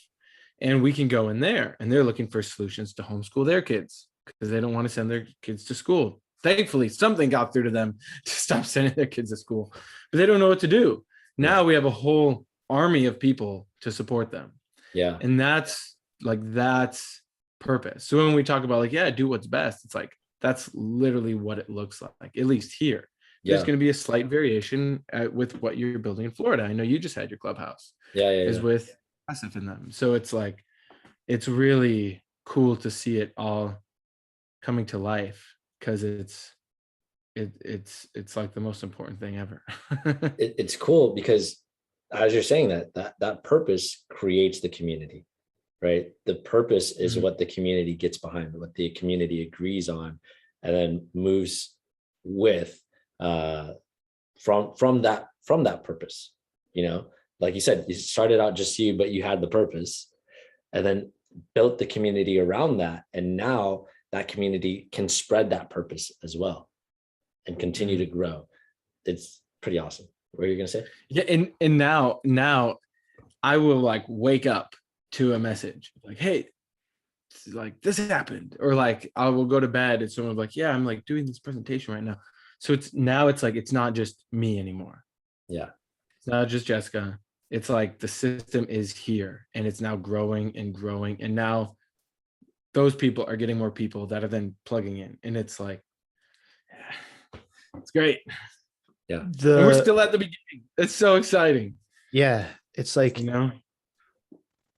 what we're doing has never, ever been done before, ever. Because it was never even possible before. Because the tools in order to build a community of equals has never happened before. Every time somebody tries to make a change, they corral a bunch of people. There's a head, there's a leader, and then they just cut off the head, and then the movement dies. Right? It's like a pimple, right? Like It's like it comes to a head, and then you pop that head, and everything pimple dies for expels. sure. That's Right. Yeah. Gross. Yes, exactly. Right. Where you have, okay, gin is a great example. 35, 40,000 people, cut the head, put them in jail. 3,000 people. Like, like 10x, it's like, what about divide by 10? Right. So the point is, that's what happens when you don't have the tools to build a community of equals. So that's what supported me and Jin to become equal to KT, to not just listen to what he's saying, but can I do what he does to become equal, right? Now, everyone, I mean, Mitchell, you're the perfect example. We're doing this together. I go for you to counsel, you come to me for counsel. But in the beginning, how would you describe you in the beginning? Like, I have so many questions as of when can we talk again? Right. And just like, dude, what do I do? Smoking weed, like wondering if you should actually stop smoking weed. Do you really have to? Like, you know what I mean? Like that. Now he's like, dude, don't fucking smoke. Like you're telling other people, like that's the super stupidest thing you can do. right. So it's like we can actually create a community of equals. Mhm. Yeah. There's nobody to take out. You know Yeah. what I'm saying? Right? With people's fears of, but when Like we talk on we're the like radar, a chimeric virus. We just got too big and now we infected the whole population. right? Exactly. If you take out the Charlie variant, there's going to be a Delta variant, and then Delta, what comes after Delta? Echo variant, and then a Foxtrot variant. We're unvaccinated. I don't think that's how the Greek alphabet works. What's after? Yeah. You're combining the we're Greek now on and a the mu Greek- I'm combining variant. with that. Yeah, the alphabet. naval or whatever. Yeah, Yeah, exactly. Yeah. The Yeah. army. Aeronautic. Foxtrot. Got that Foxtrot variant. Phi. The Phi The Whiskey variant. Tango variant. I have no idea. I'm pretty sure it's Phi variant. But anyways, my point is, this has never been done before. So any kind of fear that is being instilled in you from, yeah, but what if we rise up and then the elite stop us? When we're at the size that we're like really on the radar screen, we're just going to look like an educational company. It's the perfect point. It's so innocent. We're just educating kids. Right. That's it. Literally, that's what we're doing. We're educating adults and kids. Right now, at this current point in time, we're looking for the people who see the value in that. And those are the people that we're going to support to become very wealthy, very effective, to have the best relationships. Yeah. But in time, that's not going to be available anymore. Yeah, you better hurry up. Those ADs and RDs are going fast. Yeah. In Like Canada, Monopoly. there's no more area distributors left except for two that is in like northern Quebec and southern Quebec or something. My Is that point where in the bringing that up. Eskimos live? Is that where the I every don't know, child there might be some matters? Eskimos in northern Quebec, but no, there's even more north. My point in bringing that up is people are like, they're like, damn, this area is taken. Oh, I can't go there. I can't go there. Yeah. Eventually, you're not going to be able to go anywhere. There's not going to be any area distributors left. There's not going to be any licensed distributors. You will not be able to become part of what we're doing directly, for being able to mastermind and have the same harmonic relationship that, for example, me and Drake have, me and Mitchell have, and that we have with other people that aren't on this podcast. Just because we're on the podcast doesn't mean like we have really, really key relationships with people who aren't on the podcast who are distributors, right? And my point in bringing that up is this is a particular unique position in time. Kevin Trudeau says it as the ground floor opportunity, right? And like, if we really look at us, we're like, damn, like we're far beyond what we were before, but we don't have, 50 employees yet. You know what I'm saying? Like, we're not big business yet. 500 employees.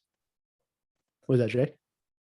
There's like a few things that I wanted to hit on. One of them being like, fundamentally, we are an education company, educating for what is best.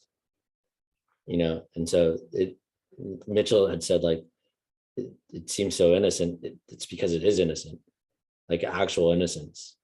Whereas, like the innocence of a child isn't that they don't know, right? It's that they're not conditioned to become spiteful yet.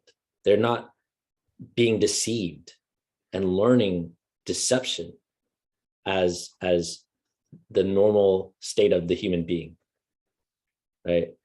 They're not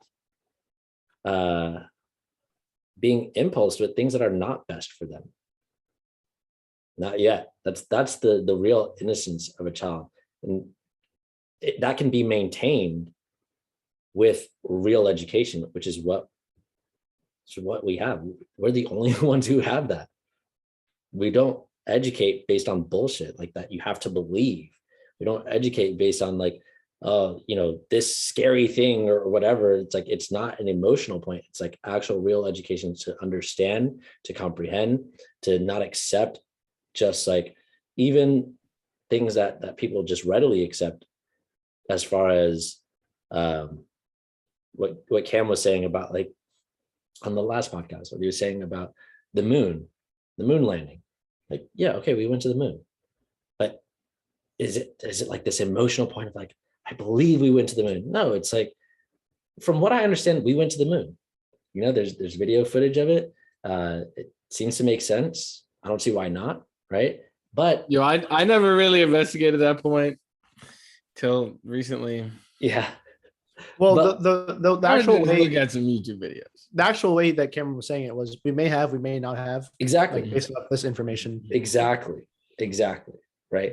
But the point behind it is, it's not based on this belief that we had to have gone to the moon and like, it's just like information. It's just like, oh, so if it turns out we never did, like, who cares? If you need the moon landing to be fake in order to understand that the government is lying to you, then you're slow. And if you need it to be real in order for you to like trust anything, like, then you're also missing the point, and so I wanted to hit on that. And then the other thing that you're saying with like, this is like the opportunity that you want to get in now before it's too late. This is Apple before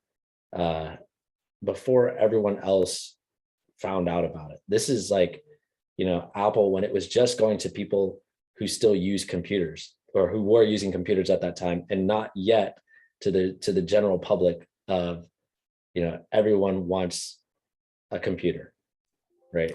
this is Apple when everyone can still get one-on-one time with Steve Jobs, Yeah. to be in the same meeting as Steve Jobs Yeah. or Jeff Bezos. Yeah.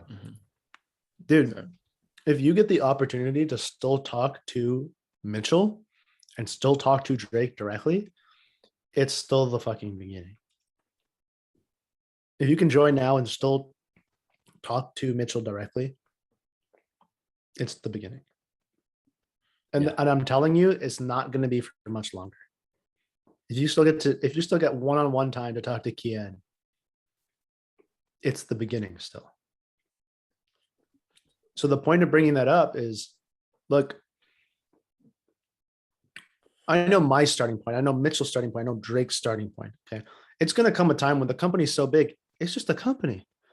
The people on the ground who are doing the direct sharing of TechnoTutor, they may not even know what the fuck TechnoTutor is. They're just there, for example, generating leads. What does generating leads mean? It means finding people who are interested in getting the best education for their kids, right? They just might need some cash, right? But the people who will be supporting that person will be the licensed distributor. They'll have a clear starting point, but there's only 100 of those in every area of like millions of people. That distributor should be supporting even that person who is maybe just starting out to get cash. They should be supporting them to understand the vision behind this.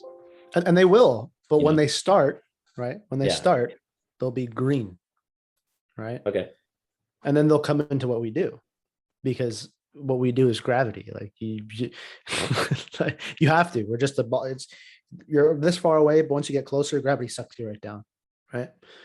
And so it's like I'm here to work with area distributors. That's why all of us are bonded. I'm here to work with area distributors. If you still, if right now, the current making of this podcast, probably for the next at least couple of months or so long as there's area distributors left, holy shit, dude, you're really fucking lucky. Like really lucky. Because in next year, if you're not an area distributor, you're not going to get access to Cameron and Avery.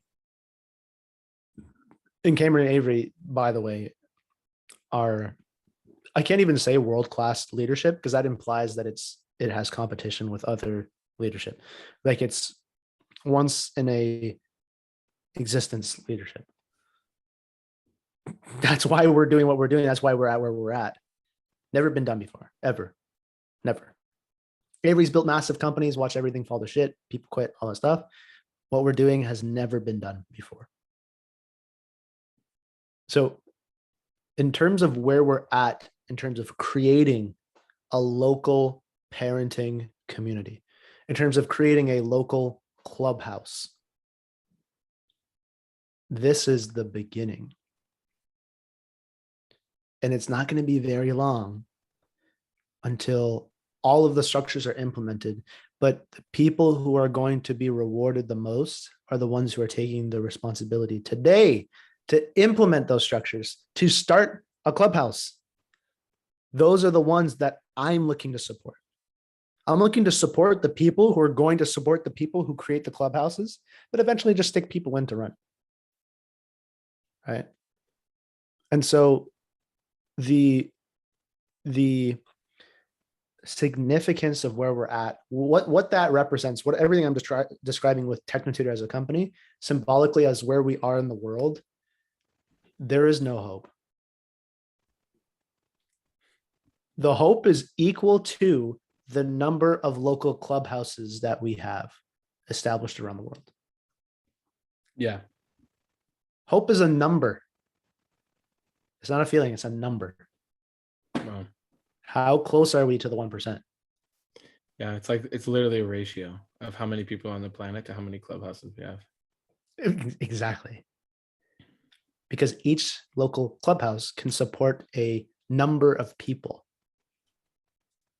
And then in each city, we'll need a number of clubhouses, right? And then we'll need one in each city, multiple in each city. And so for those people who are ready to take on that responsibility now, that's what we're here for. Reach out. We'll support you with that, right? We're going to have specific trainings that are coming up in the self-perfected group on how to do that. We're going to support with video content on the step-by-step of how to do that, right? We're going to support you with what to share, how to share it, how to run that meeting, what kind of people to invite, how to invite them, an onboarding process. But it's the people who now are willing to do that. Those are the ones that are going to be rewarded the greatest, because you have to take the most risk. You have to move before we are a household name.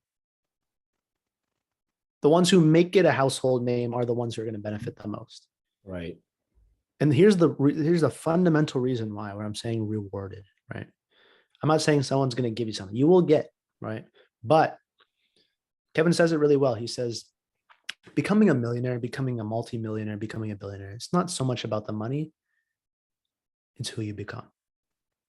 And who you have to become to implement a new system rather than just participate in a new system. It's very different people.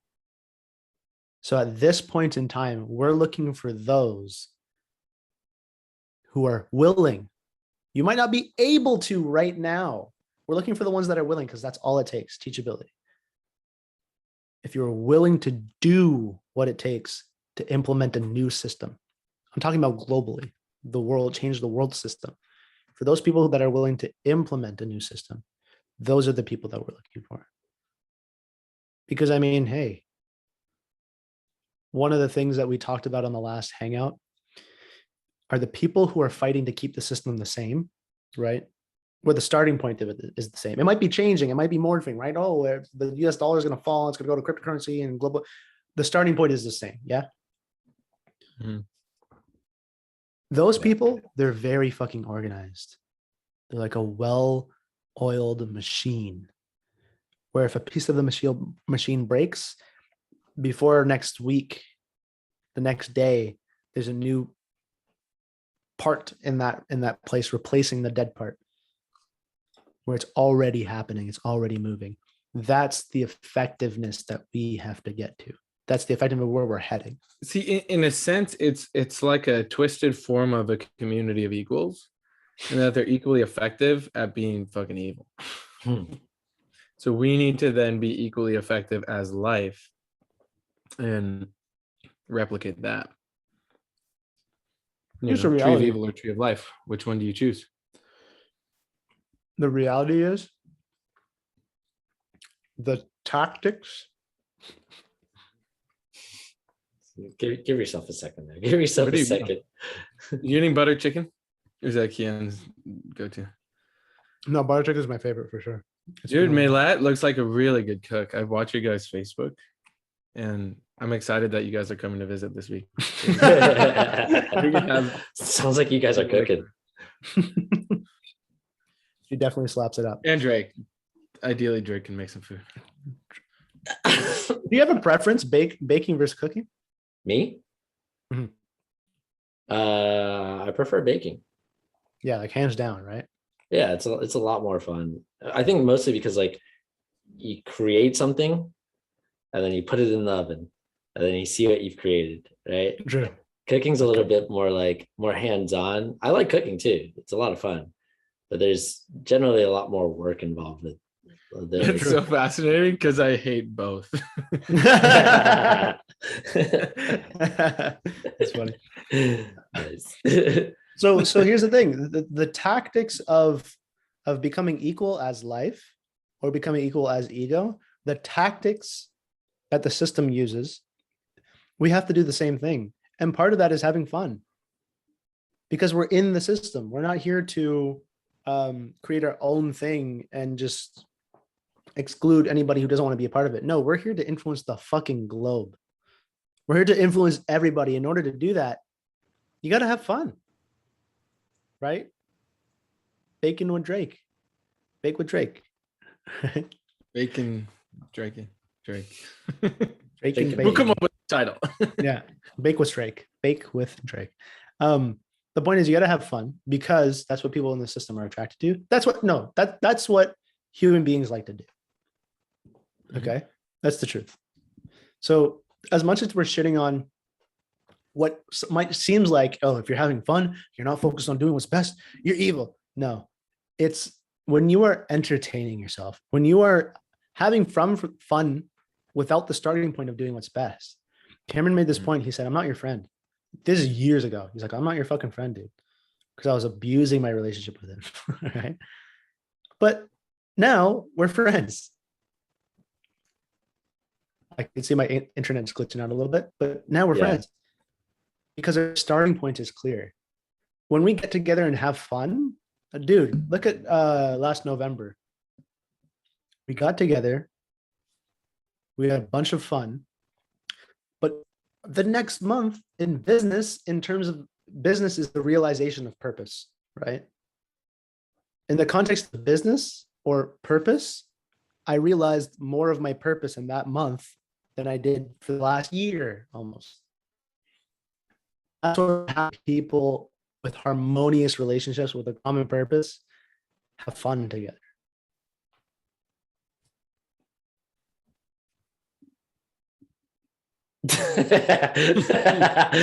DARPA. There goes Asif. For those who are just listening, Asif went down.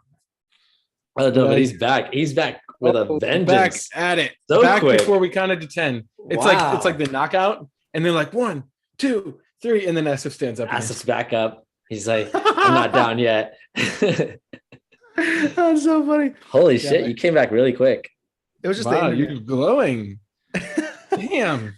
I didn't have to do anything. It was just the internet. Like, Okay. came back Well, in. that's cool. It's so funny because I come back in, you guys are like, whoa, 1, 2, 3. What I was saying was when the starting point is the same, what unites friends, right? When the starting point of doing what's best is the same and we're united in our action, like we're actually doing something about it, we have a fuckload of fun. I laughed the hardest I ever laughed at that November event. Probably laughing at Avery, like falling asleep and stuff like that, and telling us he's awake, and so funny. But after that, everything in my life gets better. Right. And I've watched that happen with Mitchell and Drake. So the point is, you got to have fun. It's really important. And you got to show people that you're having fun because they won't know if you don't show. It's the new slogan. They won't know if you don't show. 2, you have to look at this, right? I just want you to know that I have fun. I have the best fun. All my friends say We have the greatest fun. that's right. Look at Drake. He's having the most fun. He has even more fun than those spiritual people. So, okay. Just wanted you to know that. And Biden doesn't know how to have fun. Crooked Biden. He doesn't know how to have fun. Crooked Hillary. Look at him. She doesn't know how to have fun. She's always upset. Okay. She always looks like a grouch. Crooked Hillary. So look at this, right? With the whole vaccine thing, the way they're enforcing it is you can't work. They cut the money off if you don't follow the purpose. If the money's not there, you're not going to follow the purpose. Right? When I say the purpose, I mean, with the elites, they have a purpose. Right? Money wasn't there for BLM. Patrice, whatever, wouldn't have stuck to it, right? You know, So that's funny because like even with the money, you internally may not be going along with the purpose, but the result is you're still doing the work. Like Project Veritas just came out with a few videos of Johnson & Johnson employees just talking shit about the vaccines, like basically saying, you know, I wouldn't give this to kids. There's no way I'd give this to kids. Was this a brand new one? This is the one they did last week, right? I fucking love them. Right. And so it just goes to show you, they're just there to collect a paycheck. They're not there because they agree with the purpose. Everyone here, yeah, we get paychecks, but everyone here, their starting point is to adopt this purpose of doing what is best for all. Mm-hmm. that is what is fundamentally different is, one, we share the purpose of doing what is best for all. And two, we have the tools to educate ourselves. Or maybe it should be the other way around. One, we have the tools to educate ourselves. And because we are educated enough, we can see this is the only purpose that makes sense. Yeah. Why Everything- is that? Why is this the only purpose that makes sense? And go ahead, Asif. I didn't mean to cut you off. No problem. That was really, really well put. The point is, without the money, there's no fuel, no blood. It's gonna die. Zero. Done. With the money, it makes it possible. I'm talking about you as an individual being alive. Therefore, anything you do, the reason you can do is because you have money. Just because you have money doesn't mean you're going to do it. But if you do have money, right? And this It's is the the same point thing that I'm like making. saying like breath. Like without breath, you're not doing shit. But just because you have breath doesn't mean you're going to do anything. Exactly. Right. And this is what I'm saying with a junior dealer. What a junior dealer is down the road. Huh? Did I say junior dealer? I don't know why you're going into all that, but It's good. It's good. It's really important because so in terms of junior dealer is just a name, but put it aside, there's going to be people who come into what we do just because they want money down the line. Because we're just going to be like every other company. And I'm talking about down the line, right?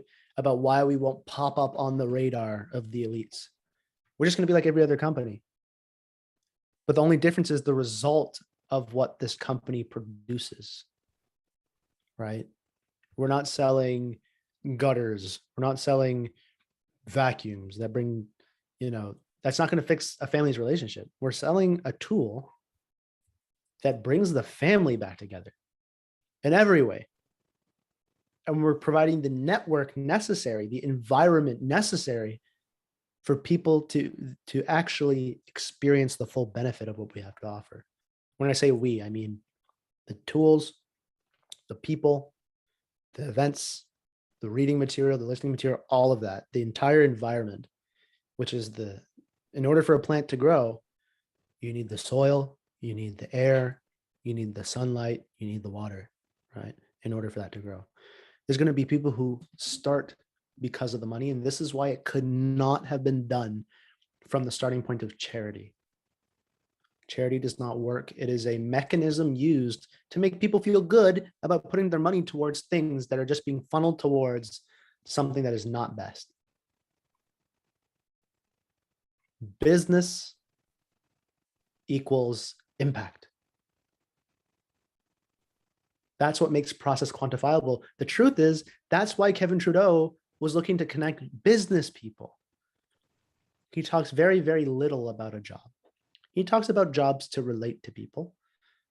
But as mentioned before, at level 5, you're supposed to be making $500,000 a year. That was the original intention. Can't make $500,000 with a job. Can't do it. Unless you're the 0.0000001% of jobs. Out of all jobs, you have to have a CEO position. yeah. Right? In order to make that much, right? So generally speaking, he's talking about business people, because business is the realization of purpose. That's the way you realize purpose, right?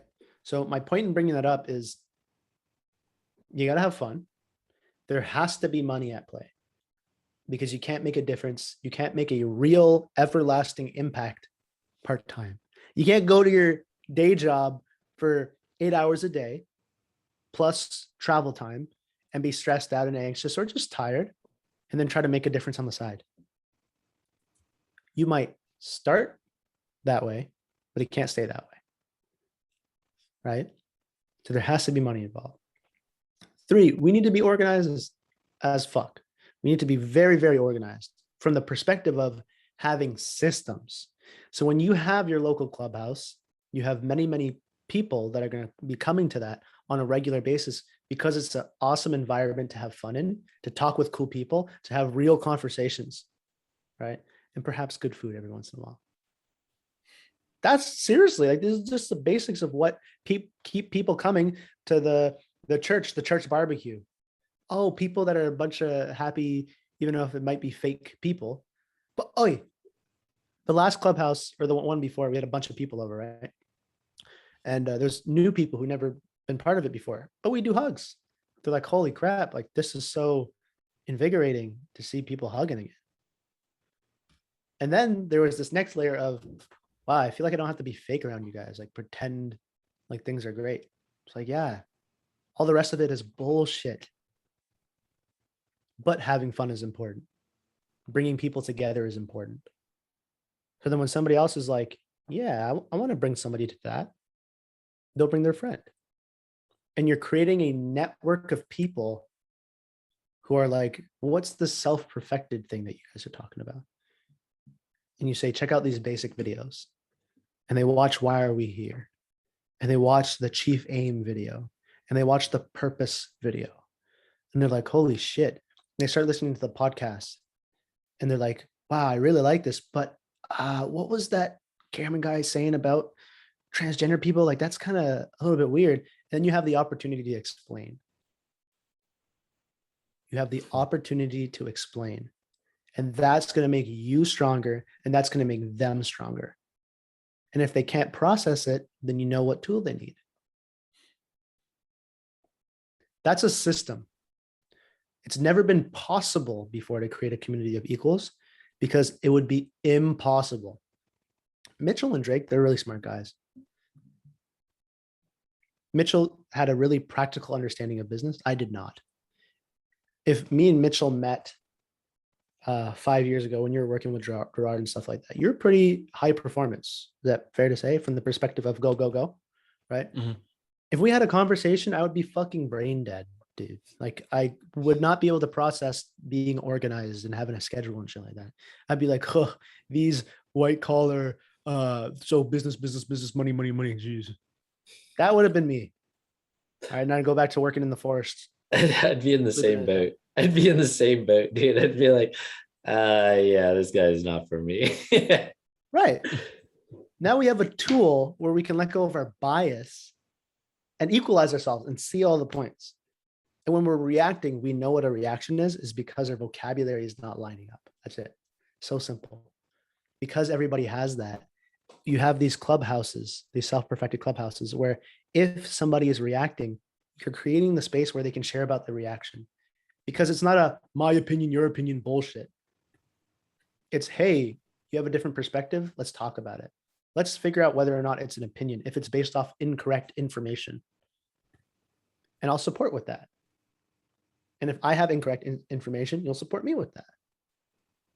If we could build a community like that, that actually can depend on one another for support, what kind of world are we creating? Unless we use the same, I say tactics, there's a lot of specificity to it, of the current system, we're not going to be able to figure it out. So that's why we need local events. That's why we need major events. That's why we have the global hangout. That's why we have the podcast. We have all the points in place. Now it's about more and more people taking on the responsibility of implementing that process for themselves and then sharing that process through local clubhouses, inviting people to the Facebook group, bringing people onto the global hangout. That's where the power lies. I think a word that might soften it for people who would react to tactics, like unless we use the same things that work for the system. I love it.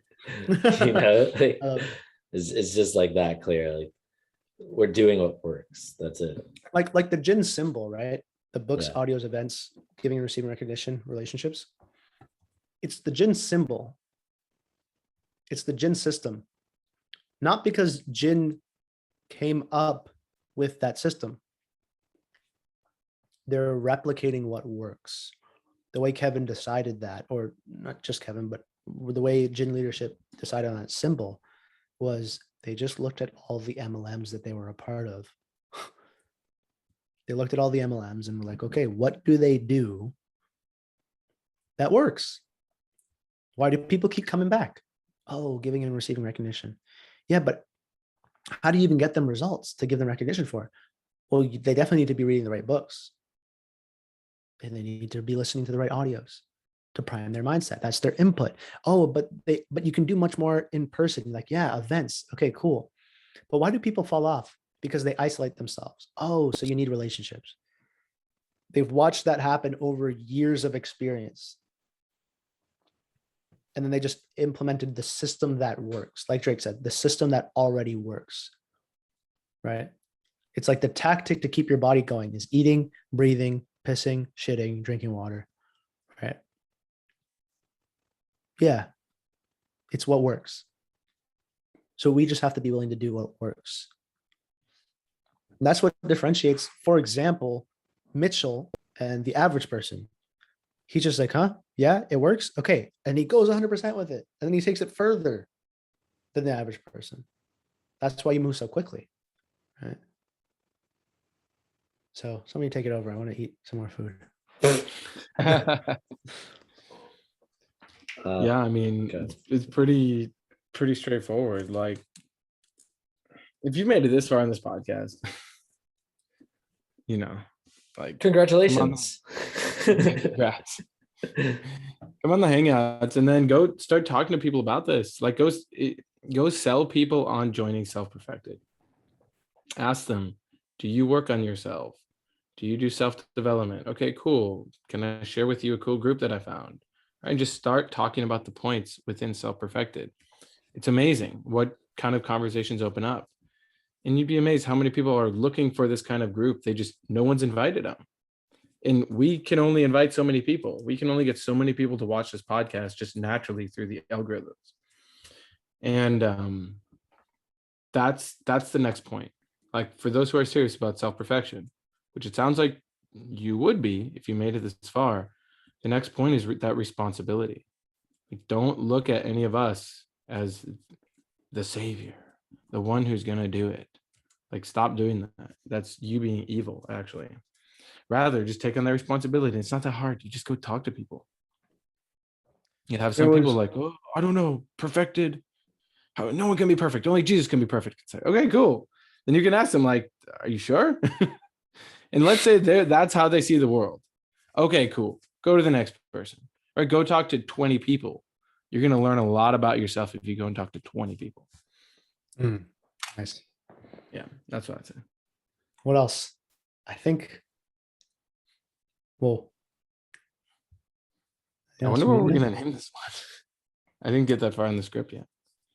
A teleprompter ran out. Yeah, we're going off script here. No, I think that's as good a place as any to end it. Yeah.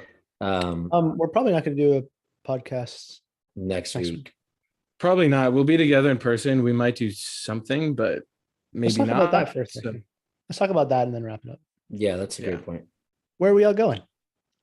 Y'all are coming here. So Jess and I are celebrating. We're celebrating a wedding. Yeah, it's about to be amazing. We're going to be at the top floor of the tallest skyscraper in Minneapolis, looking out over everything. We're going to spend all weekend hanging out. It's going to be amazing. Pretty much closest friends and family. You know, some people that are also really close aren't able to make it due to travel restrictions and things like that. So, yeah, it's gonna be fucking legendary. So, there will be pictures, there will be videos. People will laugh, people will cry, people will be transformed. The world will be transformed, really. So, yeah. True. So this Friday, if you're listening to this the week that it's released, this Friday there will not be a self-perfected hangout. I know we didn't discuss this. October 8th. October 8th. There will not be a self-perfected hangout. We will post it in the group. There will not be a podcast that the next week. There will not be a podcast because we'll be implementing the in-person system, right? And I got to do it. Mitch got to do it. Drake's got to do it. Karen's got to do it. Avery's got to do it. We're always living the system. So if you will not be in Minnesota on Friday night, where we are celebrating in that room the holy matrimony of Holy, Jess and Mitch. WHOLLY. Exactly, not holy like this hole is in the right holy. Um, if you're not there, then use that time. Like, don't let that time, that hour and a half, go to waste. Use that time. And same thing with, whenever you listen to the podcast, listen to something else constructive. Listen to, for example, Dead Internet Theory. That's the name of the video, right? Dead Internet Theory. Yeah. Yeah. It's like that will expand you. I mean, you basically already got it from right here from Drake. But Go talk to people about it. How about that? Whichever one you resist more, go do that one. when somebody asks you how you're doing, say, hey, did you hear about the Dead Internet Theory? That's the challenge for this week. Right. Yeah, exactly. Right. Cool. Like, subscribe, share, comment, hugs, touch each other's pinkies. Oh, actually, you know what? Okay, I do have one more thing to add. On our last hangout, you opened up and you'd asked Wendy about she had just announced that she became a distributor, right? And you had asked her what caused her to make that decision. And part of her answer was so that her son could be surrounded by amazing people, right? And just to go into that a little bit more, is just like, she's actually creating, when we were talking earlier about families who, or people who say, I don't want to bring children into this world, right? And they're not taking responsibility. She's doing the exact opposite. And she's really clear about it. She's like, no, I'm making sure that the people my son is surrounded with are amazing people, not just us, but also the people who are going to then be influenced or impacted by what she's doing directly, of selling TechnoTutor, right? And that's creating the real community around her, based on a purpose of like, hey, I want equals around me, and so I just wanted to. Wendy. What's that? Yeah, shout out Wendy. Shout out Wendy. Yeah. Also, implied within that, and I know we kind of hit on it just a little bit, but implied within that means when you have the education, you have the family, like an actual functioning family, not a dysfunctional family, but one that supports each one in the family to be an equal, to be educated. You have the purpose, you create the community that allows for us to have freedom, right? But implied within all of that is you have to take on those responsibilities, right? Awesome. And the way she got clear about why she has to build that community for her son and how to do it was, she said she listened to the podcast. Yeah. So share that with other people. For other people that you think you're like, man, I want this person to, don't go into fear. It's okay if you expose somebody to too much, because then you can just explain, right? I've done that many times where people are like, oh, this is a cult. There's a cult. Like, what do you mean by cult? They're like, like it's a cult. I'm like, what are you afraid of exactly? Because I'll tell you what my process was with the cult. Yeah, I was thinking that they were, all these images came into my head. They're dressed in robes and having sex with each other and doing drugs and all this different stuff. But then I realized after I wrote it out and put it into TechnoTutor, I was like, oh, none of that's happening. It's just in my mind. It just got associated with the word cult. That's actually why you need this tool, right? Yeah. So you don't get brainwashed by the word cult, or you have to remove the brainwashing of the word cult and all these words, crisis, pandemic, virus, right? Like, we're afraid of a virus, right? You got to remove that.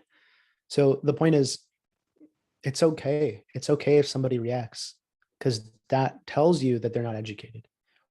Wherever you react is where you're uneducated. So support that person. So share and support. Share, support. Share, support. Name of the game, baby. Cool. Nice. Cool. Like, comment, subscribe, share. Mostly share. Mitchell, do Sharing your is caring. Share with You- real people, not bots. every Would bot you wanna- matters. Every every program matters. No, it doesn't. Do your reptilian voice to sign off. No.